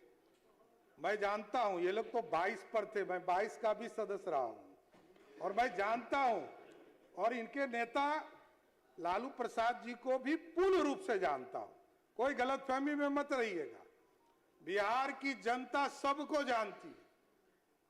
आज बिहार में सुशासन है और नीतीश कुमार जी के नेतृत्व में लगातार काम बढ़ रहे हैं और ये लोग कहते हैं कि अपराध, मैं सिर्फ बताना चाहता हूं कि अपराध में जो गिरफ्तारी हुई है आज के तारीख में, आप समझिए कि हत्या के मामले में, डकैती के मामले में लगभग 7,000 लोगों की गिरफ्तारी करने का काम बिहार की सरकार ने किया। लगभग 2,500 से अधिक लोगों को लूट कांड में गिरफ्तार करने का काम किया। पुलिस पर जो हमला किया 2700 लोगों को गिरफ्तार भी किया और उसको जवाब भी देने का काम बिहार की पुलिस ने किया। किसी को छोड़ा नहीं है। कोई अपराधी बचकर नहीं निकल सकता आज बिहार में। आज बिहार में नीतीश कुमार जी के शासन क्यों अच्छे लग रहे हैं? लालू प्रसाद जी का भी शासन लोगों ने देखा है, इसमें कहा दो मत। बिहार में सुशासन नहीं था, हम लोग साथ में भी काम किए, आदरणीय मुख्यमंत्री जी भी साथ में काम किए, इसलिए ये अलग हुए। 1994 में इसलिए ये अलग हुए कि सत्ता के द्वारा सुशासन स्थापित नहीं हो पा रहा था, इसलिए अलग हुए। तो इसलिए सब अलग किसलिए होते हैं कि जब सत्ता के केंद्र में बैठा व्यक्ति पूर्ण रूप से सुशासन नहीं स्थापित करता है तो लोगों को अलग भी होना पड़ता है। ये साथी लोग, कई लोग कह रहे थे कि गिरफ्तारी नहीं होती है। पूरे 2025 में 3,86,380 लोगों की गिरफ्तारी हुआ है अध्यक्ष जी। पूरे प्रदेश में लगातार कानून का काम चल रहा है। आज मैं गृह मंत्री हूं, नीतीश कुमार जी ने ऐसा पूरा इकोसिस्टम बनाया कि यहां किसी का हस्तक्षेप नहीं है। मैं भी गृह मंत्री हूं, हमारे डीजीपी यहां बैठे हैं, होम सेक्रेटरी बैठे, कोई हम लोगों का हस्तक्षेप नहीं। कहीं हमको किसी थाना में जाते हुए नहीं देखा होगा आपने, मैं जाना भी नहीं चाहता। पुलिस पूर्ण रूप से स्वतंत्र होकर बिहार में सुशासन स्थापित करे, यह नीतीश कुमार जी ने व्यवस्था की और आज देखिए लगातार कार्रवाई हो रही। लोग तो कहते हैं, एयरपोर्ट पे लोग उतरते हैं और कहते हैं कि बिहार पुलिस चींटी भी नहीं मार पाई और वो आदमी 2 घंटा के अंदर गिरफ्तार होता है, कहता है हम तो बीमार हो गए। अब हाथी भी बीमार होकर पुलिस के डर से हॉस्पिटल में जाना पसंद करता है। यह स्थिति है बिहार का। आप समझ लीजिए बिहार कैसे बदल चुका है। यह सिर्फ गलत बयानी करते हैं। मैं तो कोट कर रहा हूं कि राबड़ी देवी जी ने कहा ऑफिशियल बयान में, कहा कि बहुत आप लोग शुभचिंतक बनना चाहते हैं। आदरणीय विजय सिन्हा जी हमसे पूछकर गए और उन्होंने कहा कि मैं जाना चाहता हूं, एकदम जाना चाहिए। पॉलिटिकल कार्यकर्ता स्वाभाविक है, कोई घटना होगा तो जाएंगे, लेकिन मैं ये जानना चाहता हूं, राबड़ी देवी जी ने ऑफिशियल बयान दिया कि उस कांड में मंत्री का बेटा, मैंने कहा आप नाम बताइए और प्रूफ दीजिए, 24 घंटे के अंदर बेऊर के जेल में बंद करूंगा। ये कहां से, कौन सा सुशासन, कैसे प्रश्न उठा सकते हैं? आपको जवाब देना पड़ेगा। आप यदि सदन के सदस्य हैं तो आपको जवाब देना चाहिए, बताना चाहिए। पुलिस तो कार्रवाई के लिए खड़ी है, पुलिस किसी को छोड़ती नहीं है और न छोड़ने देना है, यही सुशासन है। बिहार के लोगों ने बहुत कष्ट झेला है, बिहार की बदहाली को लोगों ने देखा। आज ये मौका मिला है। इस बार तो नीतीश कुमार जी ने स्पष्ट संदेश दिया है। 7 निश्चय पार्ट 3 में हम लोगों को विशेष तौर पर आदेश किया है कि ऐसी व्यवस्था खड़ा कीजिए कि बिहार में जो इंडस्ट्री नहीं लग पाई है, मैं रोड बनाते रह गया, बिजली पहुंचाते रह गया, गांव में बेसिक नीड पहुंचाते रह गया, गांव में पंचायतों में स्कूल खोलते रह गया। अगला 5 साल डेडिकेटेड तौर पर इंडस्ट्री खड़ा करने के लिए व्यवस्था की। और सुशासन स्थापित की। सुशासन का जैसे ही राज होगा पूर्ण रूप से व्यवस्था खड़ी हो जाएगी। और मैं सिर्फ बताना चाहता हूं, आगे के दिनों में हम लोगों ने जो एसटीएफ की पूरी व्यवस्था खड़ा की गई, अब तो प्रमंडल से लेकर जिला स्तर पर हम लोग एसटीएफ को लेकर जा रहे हैं। पहले हेडक्वार्टर में होता था और यहां से कार्रवाई होती थी और हम पूरे प्रदेश को मॉनिटरिंग करने का काम करते थे। आप देखते होंगे ऐसा कोई तीसरा दिन नहीं है अध्यक्ष महोदय जहां स्पेशल यूनिट विजिलेंस के द्वारा जो भ्रष्टाचार में लोग लिप्त होते हैं उनकी गिरफ्तारी प्रत्येक 3 दिन 4 दिन पर करने का काम कर रहा है। और जितने आजादी के बाद जितनी गिरफ्तारी 2005 तक हुई है उतना गिरफ्तारी तो पिछले 3 वर्षों में आदरणीय नीतीश कुमार जी के नेतृत्व में बिहार की पुलिस ने करने का काम किया। इसलिए लगातार आगे भी कार्रवाई किया जा रहा है। पुलिस सैनिटाइज करने के लिए हम लोगों ने तय किया कि सभी थाने में हमारे एसपी जाएंगे और आरक्षी अधीक्षक जाकर वहां जनता दरबार लगा रहे हैं। मुख्यमंत्री जी का स्पष्ट संदेश था कि आप सभी जिलाधिकारी से लेकर कितने जो भी अफसर हो, टॉप टू बॉटम, चाहे एसीएस के पदाधिकारी हो या नीचे एक थाना का कर्मचारी हो, सबको कहा गया कि जनता दरबार लगाना है और 2 दिन लगाने की व्यवस्था की। मैंने तो पुलिस विभाग से पूरा रिपोर्टिंग कंसेप्ट खड़ा किया है। मैंने रिपोर्ट मंगाने का काम शुरू किया। जनता के बीच में जा रहे हैं कि नहीं जा रहे हैं एसपी, उनके बीच का रिपोर्ट मंगाकर थाना में जो वो जा रहे हैं, कितने मामले का निष्पादन हो रहा है, कितने लोग आए थे, सबकी समीक्षा भी पुलिस मुख्यालय के द्वारा किया जा रहा है। इसलिए अध्यक्ष जी, सिर्फ बोल देने से शासन नहीं चलता है। सरकार इकबाल है। नीतीश कुमार जी ने जो इकबाल खड़ा किया है उसको बिहार की जनता लगातार देखने का काम कर रही है। आगे भी मैं बताना चाहता हूं, बुनियादी ढांचा के बारे में ये कह रहे हैं। आज सीआईडी वो सीआईडी नहीं है जो कागज मांगती थी, कार्बन कॉपी मांगती थी। आज लगातार बिहार में इसकी पूरी व्यवस्था बदली। आज चाहे वो सीआईडी हो, एसबीयू हो, एसटीएफ हो, ईओयू हो या प्रोविजन का डिपार्टमेंट हो, ये पूरी तरह एक सिस्टमेटिक ऑर्गेनाइज पूरी तरह व्यवस्था खड़ा किया है। और अब तो हम लोग आगे बढ़ चुके। अभी मैं गया था एआई के समिट में दिल्ली और मैंने जो देखा, एआई को यदि पॉजिटिवली राज्य सरकार के पदाधिकारी इसको आगे बढ़ाएंगे और जिसकी कल्पना हम लोग नीचे कर रहे हैं, यह पूरा मैकेनिज्म पूरी तरह एक व्यवस्थित ऑर्गेनाइज करके नीचे एआई के माध्यम से हम पूरी तरह जनता को सुविधा देने का काम कर सकेंगे। इस एआई का भी पूरा लाभ लेने का काम पूरी सरकार करेगी। अभी कुछ साथी कह रहे थे कि एफआईआर दर्ज नहीं होता है। मैं एक रिपोर्ट बताना चाहता हूं कि मैं बताना चाहता हूं अध्यक्ष महोदय, अब तो ये व्यवस्था है कि ईएफआईआर का मामला हो या एनसीआरबी के माध्यम से एफआईआर हो या किसी वरीय पदाधिकारी या किसी ऑफिसर के माध्यम से निर्देशित किया गया हो, आपको जानकर खुशी होगी जितने आवेदन आए, क्योंकि जांचना है, पहले उसको जांचना भी है, जितने आवेदन आए उसमें 96.16% सही पाए गए और एफआईआर दर्ज करने का काम किया गया।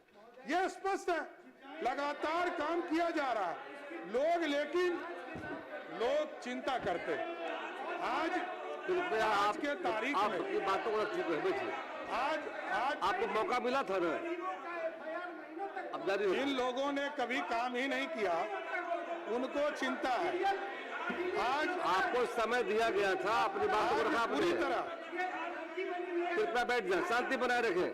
यहाँ पर आपको समय दिया गया था, बैठ यहाँ पर अभी माननीय सदस्य जाना ही है।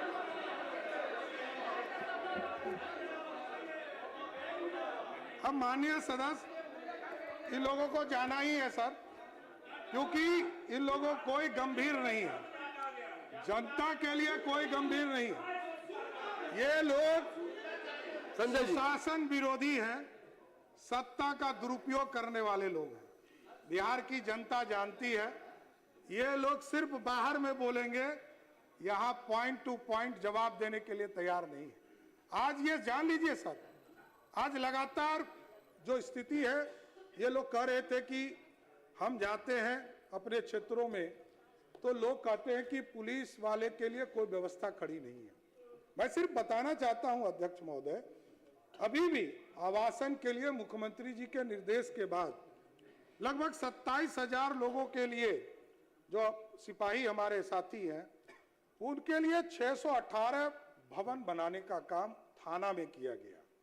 इसके साथ साथ लगभग जो महिला सिपाही हैं उनके लिए भी लगभग 159 यूनिट बनाने का काम किया जा रहा है और इसके साथ साथ लगभग 1279 यूनिट और भी महिला सिपाही के लिए बनाने का काम आगे बढ़ाया जा रहा है। तो आप समझिए कि लगातार इंफ्रास्ट्रक्चर का काम किया जा रहा है और आज के तारीख में जिस तरह सेंट्रलाइज्ड मॉनिटरिंग सिस्टम सीएमएस के माध्यम से जो एसटीएफ के द्वारा स्थापित किया गया है, बेल्ट्रॉन के द्वारा, इसको और आगे व्यवस्थित करने का काम किया जाएगा, जिसके माध्यम से हम थाने का मॉनिटरिंग और अच्छे ढंग से करने का काम कर सकेंगे। इसके साथ साथ जिले के लिए जिले में 968 थाने को ऑनलाइन सीसीटीवीएस नेटवर्क से जोड़ा गया और तथा इसके अतिरिक्त 343 थाने ओपी को सीसीटीएनएस के अक्षित नहीं है, जिसको आगे की कार्रवाई की जा रही है। आगे विशेष तौर पर जो एसएसजी का जो विशेष बल है हमारे पास, उसको भी स्ट्रेंथनिंग करने का काम, उसमें बम निरोधक दस्ता का पूरी व्यवस्था करने का काम सरकार कर रही है। आगे भी 2025-26 में आपने देखा वित्तीय वर्ष में पुलिस थाना सर्विलांसिंग परियोजना के प्रथम चरण और द्वितीय चरण में 1212 थानों में कार्यरत सीसीटीवी को ऑनलाइन किया गया और इसके साथ साथ 176 थाने के सीसीटीवी कैमरा का अधिष्ठापन डैशबोर्ड निर्माण भविष्य में नए थाने का सृजन की संभावना के मद्देनजर प्रशासनिक स्वीकृति दी गई है। आगे भी कई चीजों को आपने देखा होगा कि national cyber crime reporting portal के माध्यम से 1930 के राज्य के सभी जिले में 24/7 पूर्ण रूप से कार्यरत किया गया है, जो साइबर अपराध को देख रहा है। और इन लोगों ने चिंता जाहिर किया कि साइबर अपराध पर कोई बड़ी कार्रवाई नहीं हो पा रही। मैं सिर्फ एक आंकड़ा बताना चाहता हूं अध्यक्ष महोदय कि साइबर क्राइम के मामले में लगभग 1,33,000 शिकायत प्राप्त हुआ, जिसमें से 54% जो लोग थे उनकी राशि को होल्ड किया गया और उसके खिलाफ कार्रवाई भी करने का काम किया गया। और आप देखिए जो फ्रॉड हुए पैसे, वो लगभग 517 करोड़ रुपया का इसमें होल्ड करने का काम किया गया।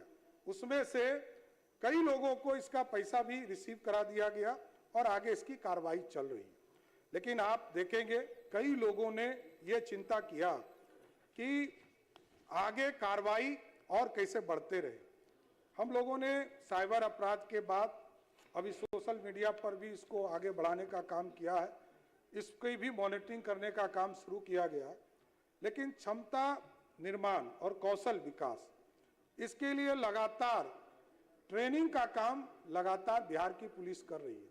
अभी आदरणीय मुख्यमंत्री जी ने राजगीर में इसकी पूरी व्यवस्था की। अभी लगभग 1200 से अधिक हमारे एसआई के जवान थे, उनको पास आउट करने का काम किया।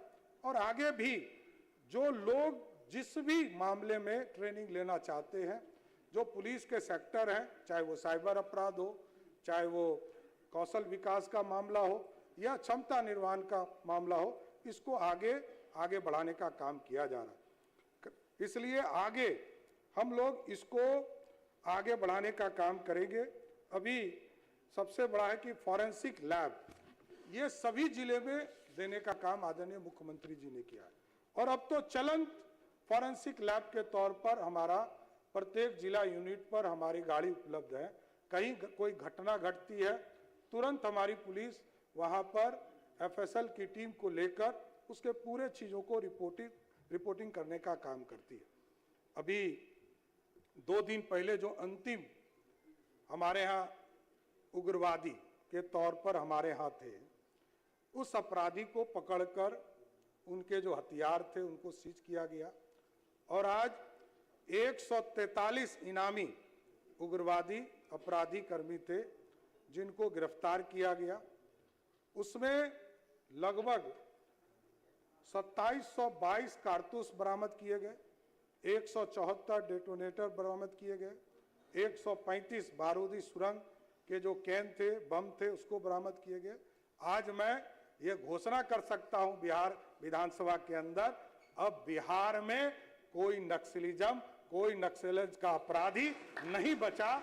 आदरणीय गृह मंत्री जी को और आदरणीय प्रधानमंत्री जी को भी धन्यवाद देता हूं और आदरणीय मुख्यमंत्री जी के नेतृत्व में पूरी तरह बिहार अब उग्रवादी से मुक्त हो गया। ये सबसे बड़ा मैसेज बिहार की जनता के लिए जा रहा है। हमारे यहाँ बिहार विशेष सशस्त्र पुलिस बल है जिसकी संख्या लगातार बढ़ती जा रही है और आदरणीय मुख्यमंत्री जी ने जहां बीएमपी 1, बीएमपी 2 से लेकर अब 19-20 तक हम पहुंचने का काम कर रहे हैं। इसके साथ साथ इनका विशेष आग्रह था, निर्देश था कि आप बिहार के जो इंडस्ट्री है इनको भी सुरक्षा देने का काम किया जाए। तो बिहार की सरकार ने तय किया है कि 2 बटालियन हम लोग बनाएंगे जिसका नाम BISF के तौर पर 2 नया बटालियन हम बिहार में इंडस्ट्री के लिए डेडिकेटेड करने का काम करेंगे और आगे भी कई जगह पर इसको बनाने का काम किया जा रहा है। कई जगह सेना अपने जमीन उपलब्ध के लिए डिमांड उन लोगों ने किया है, उसको भी हम लोग उपलब्ध करा रहे हैं। कई जगह BMP जो हमारा विशेष BSAP है उसके लिए हम लोग जमीन उपलब्ध करा रहे हैं। इन सारे चीज़ों को आगे बढ़ाने का काम किया जा रहा है। 2025 में आदरणीय मुख्यमंत्री जी के निर्देश पर बिहार में होमगार्ड के लिए विशेष तौर पर 15,000 होमगार्ड के लिए सिलेक्शन करने का काम किया गया और आगे भी जिसमें से 11,438 लोगों का नामांकन हो चुका है और आगे भी हम लोग, क्योंकि आगे अभी पुलिस बल में भी भर्ती करना है, आगे सैप के जवान को भी भर्ती करना है और आगे गिरि रक्षकों को भी भर्ती करना है। इन तीनों को यदि जोड़ा जाए, सिर्फ पुलिस बल में लगभग 31,000 पुलिस बल की भर्ती करने का काम नीतीश कुमार की सरकार करेगी।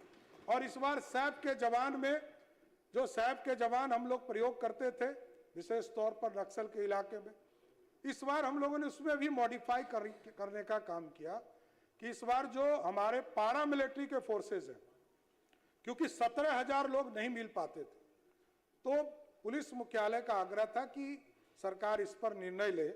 तो इस बार 17,000 सैप जवान में हम लोग पारा मिलिट्री के जवानों को भी मौका देंगे और उनको अपने साथ जोड़ने का काम करेंगे। इसके साथ साथ 13,500 गिरि रक्षकों को और अधिक जो हमारे लोग हैं 2026-27 में, उनको भी सिलेक्शन करने का काम बिहार की सरकार करेगी। अकेले होम डिपार्टमेंट है जो लगभग 60,000 लोगों को इस अगले वित्तीय वर्ष में सबको नौकरी या सिलेक्शन करने का काम करेगी अध्यक्ष महोदय। इसलिए बिहार मजबूत हो, आर्थिक रूप से विकास तभी होगा जब हम सुरक्षित रहेंगे।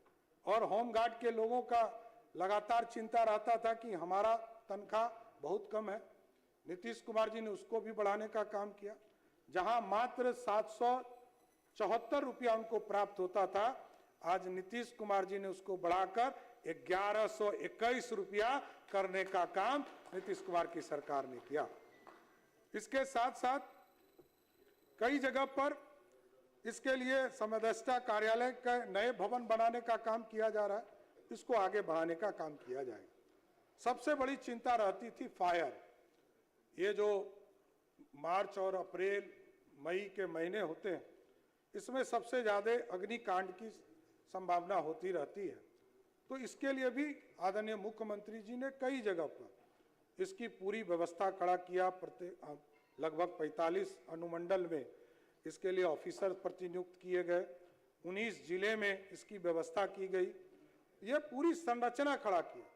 और एक बड़ा ट्रेनिंग कैंप जो कैसे अग्नि से लोगों को बचाना है, अग्निकांड से कैसे बचा के निकालना है, उसके लिए भी बिहार में पहली बार आदरणीय मुख्यमंत्री नीतीश कुमार जी के नेतृत्व में बिहटा में एक ट्रेनिंग इंस्टीट्यूट बनाने का काम नीतीश कुमार की सरकार में किया गया था। और हम लोगों ने CISF से इसके साथ MOU साइन किया, जो लगातार स्किल ट्रेनिंग देने का काम कर रही है, जिससे हमारे जो अग्निशमन से जुड़े हुए लोग हैं उनको पूर्ण रूप से हम व्यवस्थित और एक तरह से आपको स्किल्ड करने का काम किया जा रहा है। इसके साथ साथ अब हम लोगों ने टारगेट किया है कि AI based fire production automation phase 2 को लागू करने का काम किया जाए, जिससे के माध्यम से आग की जो घटना है उसकी पूर्व से चेतावनी कैसे मिल सकती है, किस इलाके में इस तरह का आंधी तूफान की स्थिति है, इमरजेंसी इंजीनियरिंग सेल बनाने का काम, फायर इंजीनियरिंग सेल बनाने का काम किया जाएगा। इसकी पूरी संरचना की जा रही है। उसी तरह कारा के क्षेत्र में जेल, जहां से ये लोग हुकूमत चलाते थे, अध्यक्ष जी, राष्ट्रीय जनता दल का पूरा हुकूमत ही जेल से चलता था। और नीतीश कुमार जी जब सत्ता में आए तो इसकी पूरी व्यवस्था को बदलने का काम किया। आज जेल के अंदर लगातार छापामारी की जाती है, कार्रवाई की जा रही है। जेल के अंदर कौन बंद है, कौन जा रहा है, कौन आ रहा है, इसकी मॉनिटरिंग करने की व्यवस्था की जा रही है। अब तो हम लोग सभी जेलों में ऐसी व्यवस्था कर रहे हैं कि CCTV कैमरा से सबको ऑनलाइन चेकिंग करने का काम किया जाएगा। कौन मिलने आया, कौन गया और कौन अपराधी से मिलता है, इसकी भी जानकारी सरकार के पास होगी। ये पूरी व्यवस्था करने का काम किया जाएगा। और ई प्रिजन का मामला है, ई मुलाकाती का व्यवस्था किया गया। अब ये पूरी व्यवस्था ई प्रिजन को ई मुलाकाती के तौर पर खड़ा किया जा रहा है। और ये पहला राज्य है जिस राज्य में देश में सबसे अधिक जेल के अंदर यदि कोई बंदी पड़ता है वो बिहार है, जहां नीतीश कुमार का नेतृत्व है। साथियों, सबसे ज्यादा लगभग 1256 बंदियों को 10वें की परीक्षा कराने का काम किया गया और 183 बंदी जो 12वीं की पढ़ाई करना चाहते हैं उनका नामांकन कराने का काम इग्नू के माध्यम से किया गया। और आगे भी, क्योंकि कई अपराधी आते हैं, अब उनको जेल में रखने के लिए भी बहुत नाटक होता है, तो अब हम लोगों ने हाई सिक्योरिटी प्रिजन बनाने का निर्णय लिया है। नीतीश कुमार जी के निर्देश पर ऐसे पहाड़ पर बनाया जाएगा जहां मोबाइल ही नहीं होगा, सिर्फ रास्ता होगा जाने का और आने का। और हाई सिक्योरिटी जो प्रिजन होगा उसमें जिसको बंदी बनाया जाएगा उसको दुनिया से कोई मतलब नहीं रह जाएगा, वो दुनिया से अलूफ होने का काम किया जाए। इसलिए ऐसी व्यवस्था भी आदरणीय मुख्यमंत्री नीतीश कुमार जी कर रहे हैं। और आज अब मैं तो देश के प्रधानमंत्री नरेंद्र मोदी जी को, गृह मंत्री जी को और नीतीश कुमार जी को विशेष तौर पर बिहार में अभियोजन निदेशालय का हम लोगों ने जो गठन किया, इसके माध्यम से अब तो जो आदमी उपस्थित नहीं भी है उसके खिलाफ भी ट्रायल चलाने का निर्णय भारत की सरकार ने लिया। यह सबसे ऐतिहासिक काम है जिससे कि केस का डिस्पोजल आसानी से हो पाएगा, क्योंकि पुलिस डायरी में, पुलिस के सुपरविजन में सारे चीजें आ जाती है और उसके बाद भागता रहता है अपराधी कि वो किसी तरह जेल में ना रहे, उसको फंसना नहीं पड़े, तो भागने का काम करता है। इसलिए अध्यक्ष महोदय लगातार इस पर भी गवाही के माध्यम से इसको आगे बढ़ाने का काम किया जा रहा है। और मैं बताना चाहता हूं कि पिछले सिर्फ वित्तीय वर्ष में 474 लोगों के खिलाफ जमानती, गैर जमानती वारंट जारी किए गए, उसको गिरफ्तार करने का काम किया। इश्तिहार के माध्यम से लगभग 80,000 जो कुर्की जब्ती होती है उसके माध्यम से किया गया। और तामिला जो है लगभग 2,46,000 गवाहों की गवाही कराई गई, जिससे कि बिहार में सुशासन स्थापित हो रहा है। इसलिए आज रिकॉर्ड समय में अभियोजन का काम पूरा किया जा रहा है और कई चीजें अभी हम लोगों ने गाइडलाइन दिए हैं। मैं सिर्फ संक्षेप में एक दो इश्यूज आपको बताना चाहता हूं कि सरकार ने कई गाइडलाइन अभी जारी किया है। कई लोगों ने चर्चा करते हैं कि आप कहाँ उस समय थे? नाम पुकारा गया था आपका? मैं बताना चाहता हूं अध्यक्ष महोदय, आप जाकर कई लोग कहते हैं कि बिहार कहाँ खड़ा है। मैं बिहार खड़ा होने की स्थिति को बताना चाहता हूं। बिहार में फिरौती के लिए अपहरण होने की स्थिति में देश में सबसे निचले पदान पर बिहार खड़ा है। यह है बिहार, यह बिहार है नीतीश कुमार का, जिसने सुशासन स्थापित किया, जिन्होंने आज अपराधी के कोई फिरौती के मामले में सबसे कम मामला कहीं होता है तो बिहार में होता है। और आप समझिए, डकैती का मामला होता था। डकैती के मामले में हम देश में 31वें स्थान पर हैं, 35 में से 31वें स्थान पर है। पूछता है बिहार कहां खड़ा है? बिहार 31वें स्थान पर खड़ा है। और फिरौती जो किडनैपिंग होते थे उसमें तो अंतिम चले गए। महिला के पर हमला के मामले में हम अंतिम स्थान 35वें स्थान पर खड़ा है। और ये पूछते हैं, ये लोग सिर्फ एक ट्वीट जारी कर देंगे। ऐसे राष्ट्रीय जनता दल का ट्वीट देखिएगा, ऐसे एगो चला आता है, सवेरे सवेरे लिख देगा। अरे भैया, इसका जानकारी भी तो लो। कोई अपराध होता है तुरंत पुलिस कार्रवाई करती है। और सबसे बड़ा दुर्भाग्य तब होता है जब पता चलता है, जब पुलिस कार्रवाई करती है तो पता चलता है कि भैगना ने मामा को मार दिया। हमारे यहाँ क्षेत्र में एक घटना घटी तारापुर में। मालूम चला कि एक मामा ने एक भगनी के साथ अपराध किया, पुलिस ने कार्रवाई किया। पुलिस का काम है, यदि घटना घटेगी तो सीधा कार्रवाई करने का काम है। अध्यक्ष जी, ये लगातार पुलिस कर रही। मैं तो सिर्फ ये बता रहा था कि मैं कहा हूं। यौन उत्पीड़न के मामले में हम देश में 35वें स्थान पर खड़े हैं। आप ये बताना चाहता हूं। ये लोग बोलते हैं कि अपराध बिहार में हो रहा। देश को समझिए, देश की स्थिति क्या है। बलात्कार के मामले में 1.5 अपराध दर के साथ बिहार 30वें स्थान पर खड़ा है। और ये लोग कहते हैं रोज अपराध हो रहा है। पॉक्सो अधिनियम के तहत हम 23वें स्थान पर हैं, 35 में 23वें स्थान पर है। बच्चों के साथ बलात्कार के मामले में हम 35 में 32वें स्थान पर खड़ा है। और तब ये पूछते हैं सुशासन कहाँ है।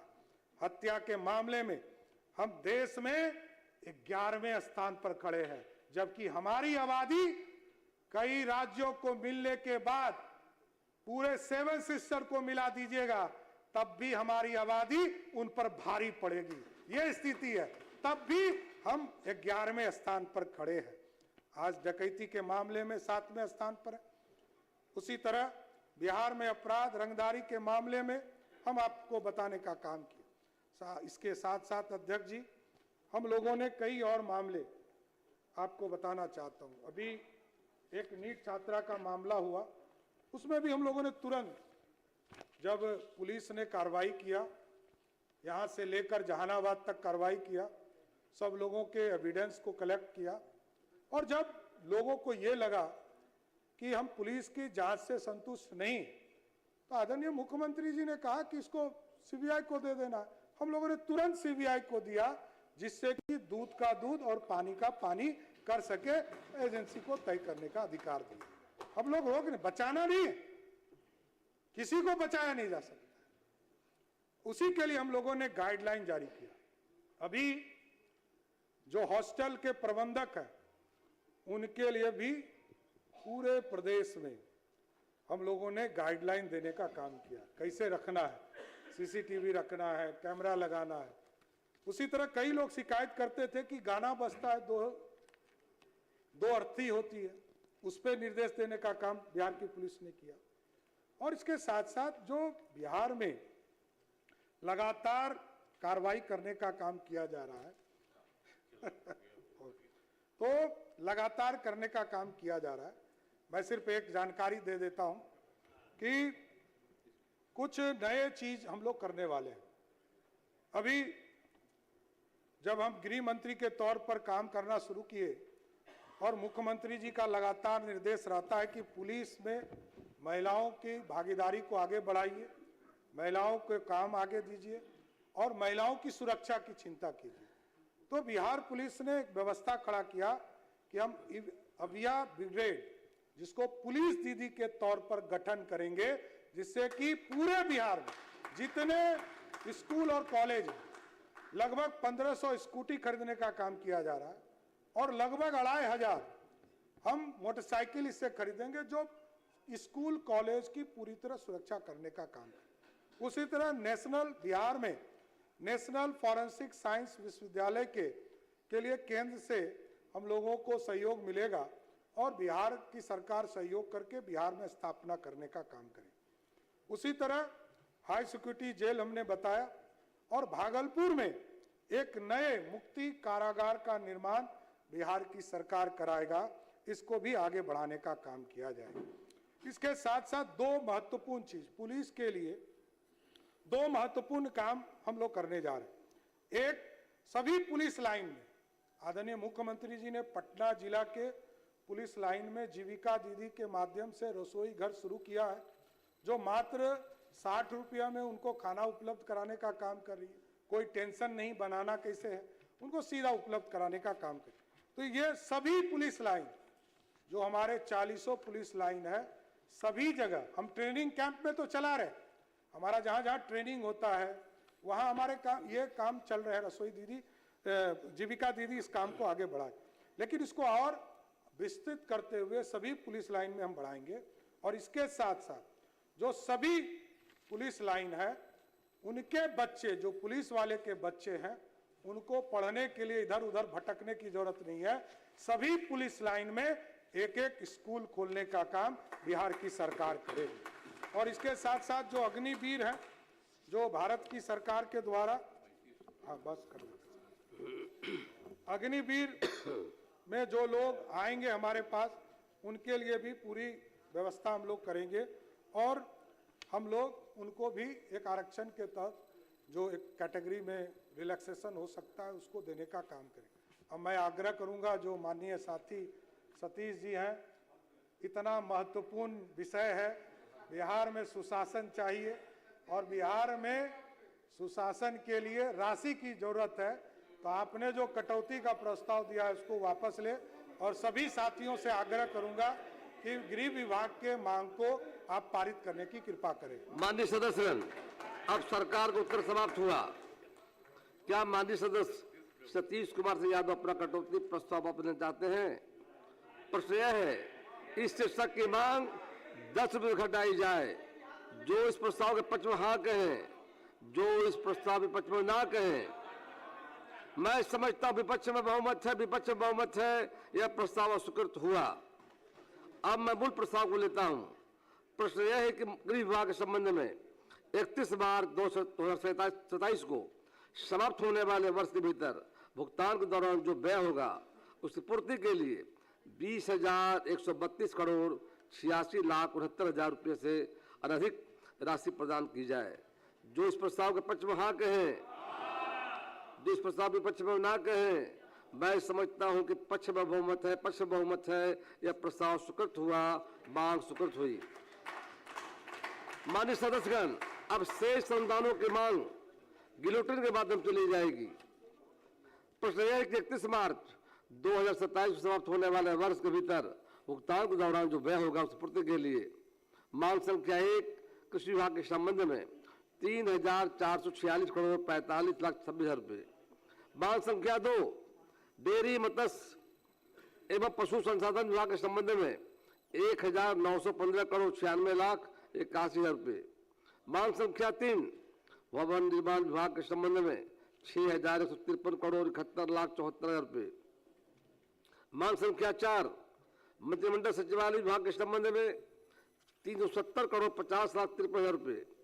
मांग संख्या 6 निर्वाचन विभाग के संबंध में 323 करोड़ 53,51,000 रुपये।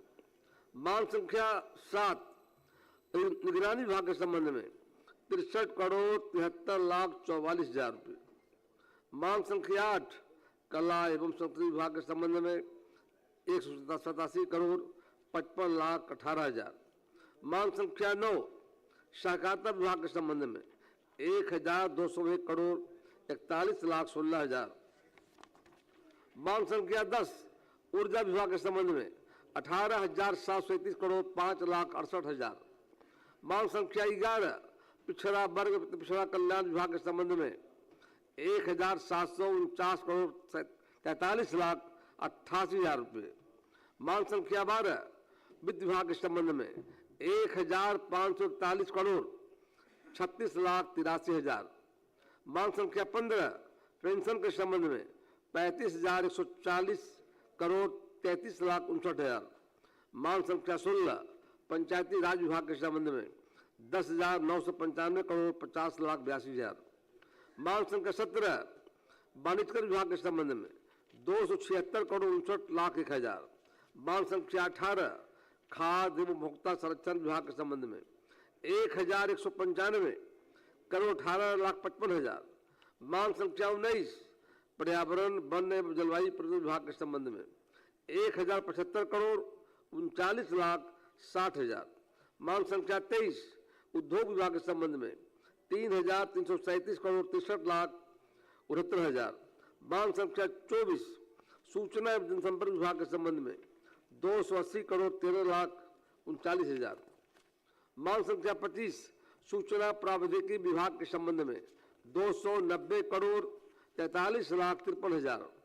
मांग संख्या 26 श्रम संसाधन प्रवासी श्रमिक कल्याण विभाग के संबंध में 371 करोड़ 63,31,000। मांग संख्या 27 विधि विभाग के संबंध में 1,736 करोड़ 90,80,000। मांग संख्या 29 खान एवं भूतत्व विभाग के संबंध में 78 करोड़ 39,86,000। मांग संख्या 30 अल्पसंख्यक कल्याण विभाग के संबंध में 896 करोड़ 21,32,000। मांग संख्या 31 संसदीय कार्य विभाग के संबंध में 9 करोड़ 87,56,000। मांग संख्या 32 विधानमंडल के संबंध में 358 करोड़ 30,35,000। मांग संख्या 33 सामान्य प्रशासन विभाग के संबंध में 1,264 करोड़ 71,99,000। मांग संख्या 35 योजना विकास विभाग के संबंध में 2,596 करोड़ 57,11,000। मांग संख्या 36 लोक स्वास्थ्य अभियंत्रण विभाग के संबंध में 2,469 करोड़ 35,12,000। मांग संख्या 38 मद निषेध उत्पाद एवं निबंधन विभाग के संबंध में 742 करोड़ 74,93,000। मांग संख्या 39 आपदा प्रबंधन विभाग के संबंध में 9,399 करोड़ 26,71,000। मांग संख्या 43 विज्ञान प्रावैधिकी एवं तकनीकी शिक्षा विभाग के संबंध में 1,003 करोड़ 57,10,000। मांग संख्या 44 अनुसूचित जाति अनुसूचित जनजाति कल्याण विभाग के संबंध में 2,086 करोड़ 66,46,000। मांग संख्या 45 गन्ना उद्योग विभाग के संबंध में 340 करोड़ 47,65,000। मांग संख्या 46 पर्यटन विभाग के संबंध में 665 करोड़ 70,51,000। मांग संख्या 47 परिवहन विभाग के संबंध में 351 करोड़ 44,12,000। मांग संख्या 48 नगर विकास आवास विभाग के संबंध में 15,236 करोड़ 99,84,000। मांग संख्या 50 लघु जल संसाधन विभाग के संबंध में 1,351 करोड़ 19,79,000। मांग संख्या 51 समाज कल्याण विभाग के संबंध में 8,470 करोड़ 6,39,000। मांग संख्या 52 खेल विभाग के संबंध में 240 करोड़ 75,21,000। मांग संख्या 53 युवा रोजगार कौशल विभाग के संबंध में 1,379 करोड़ 57,70,000 रुपये। मांग संख्या 54 उच्च शिक्षा विभाग के संबंध में 8,012 करोड़ 34,24,000।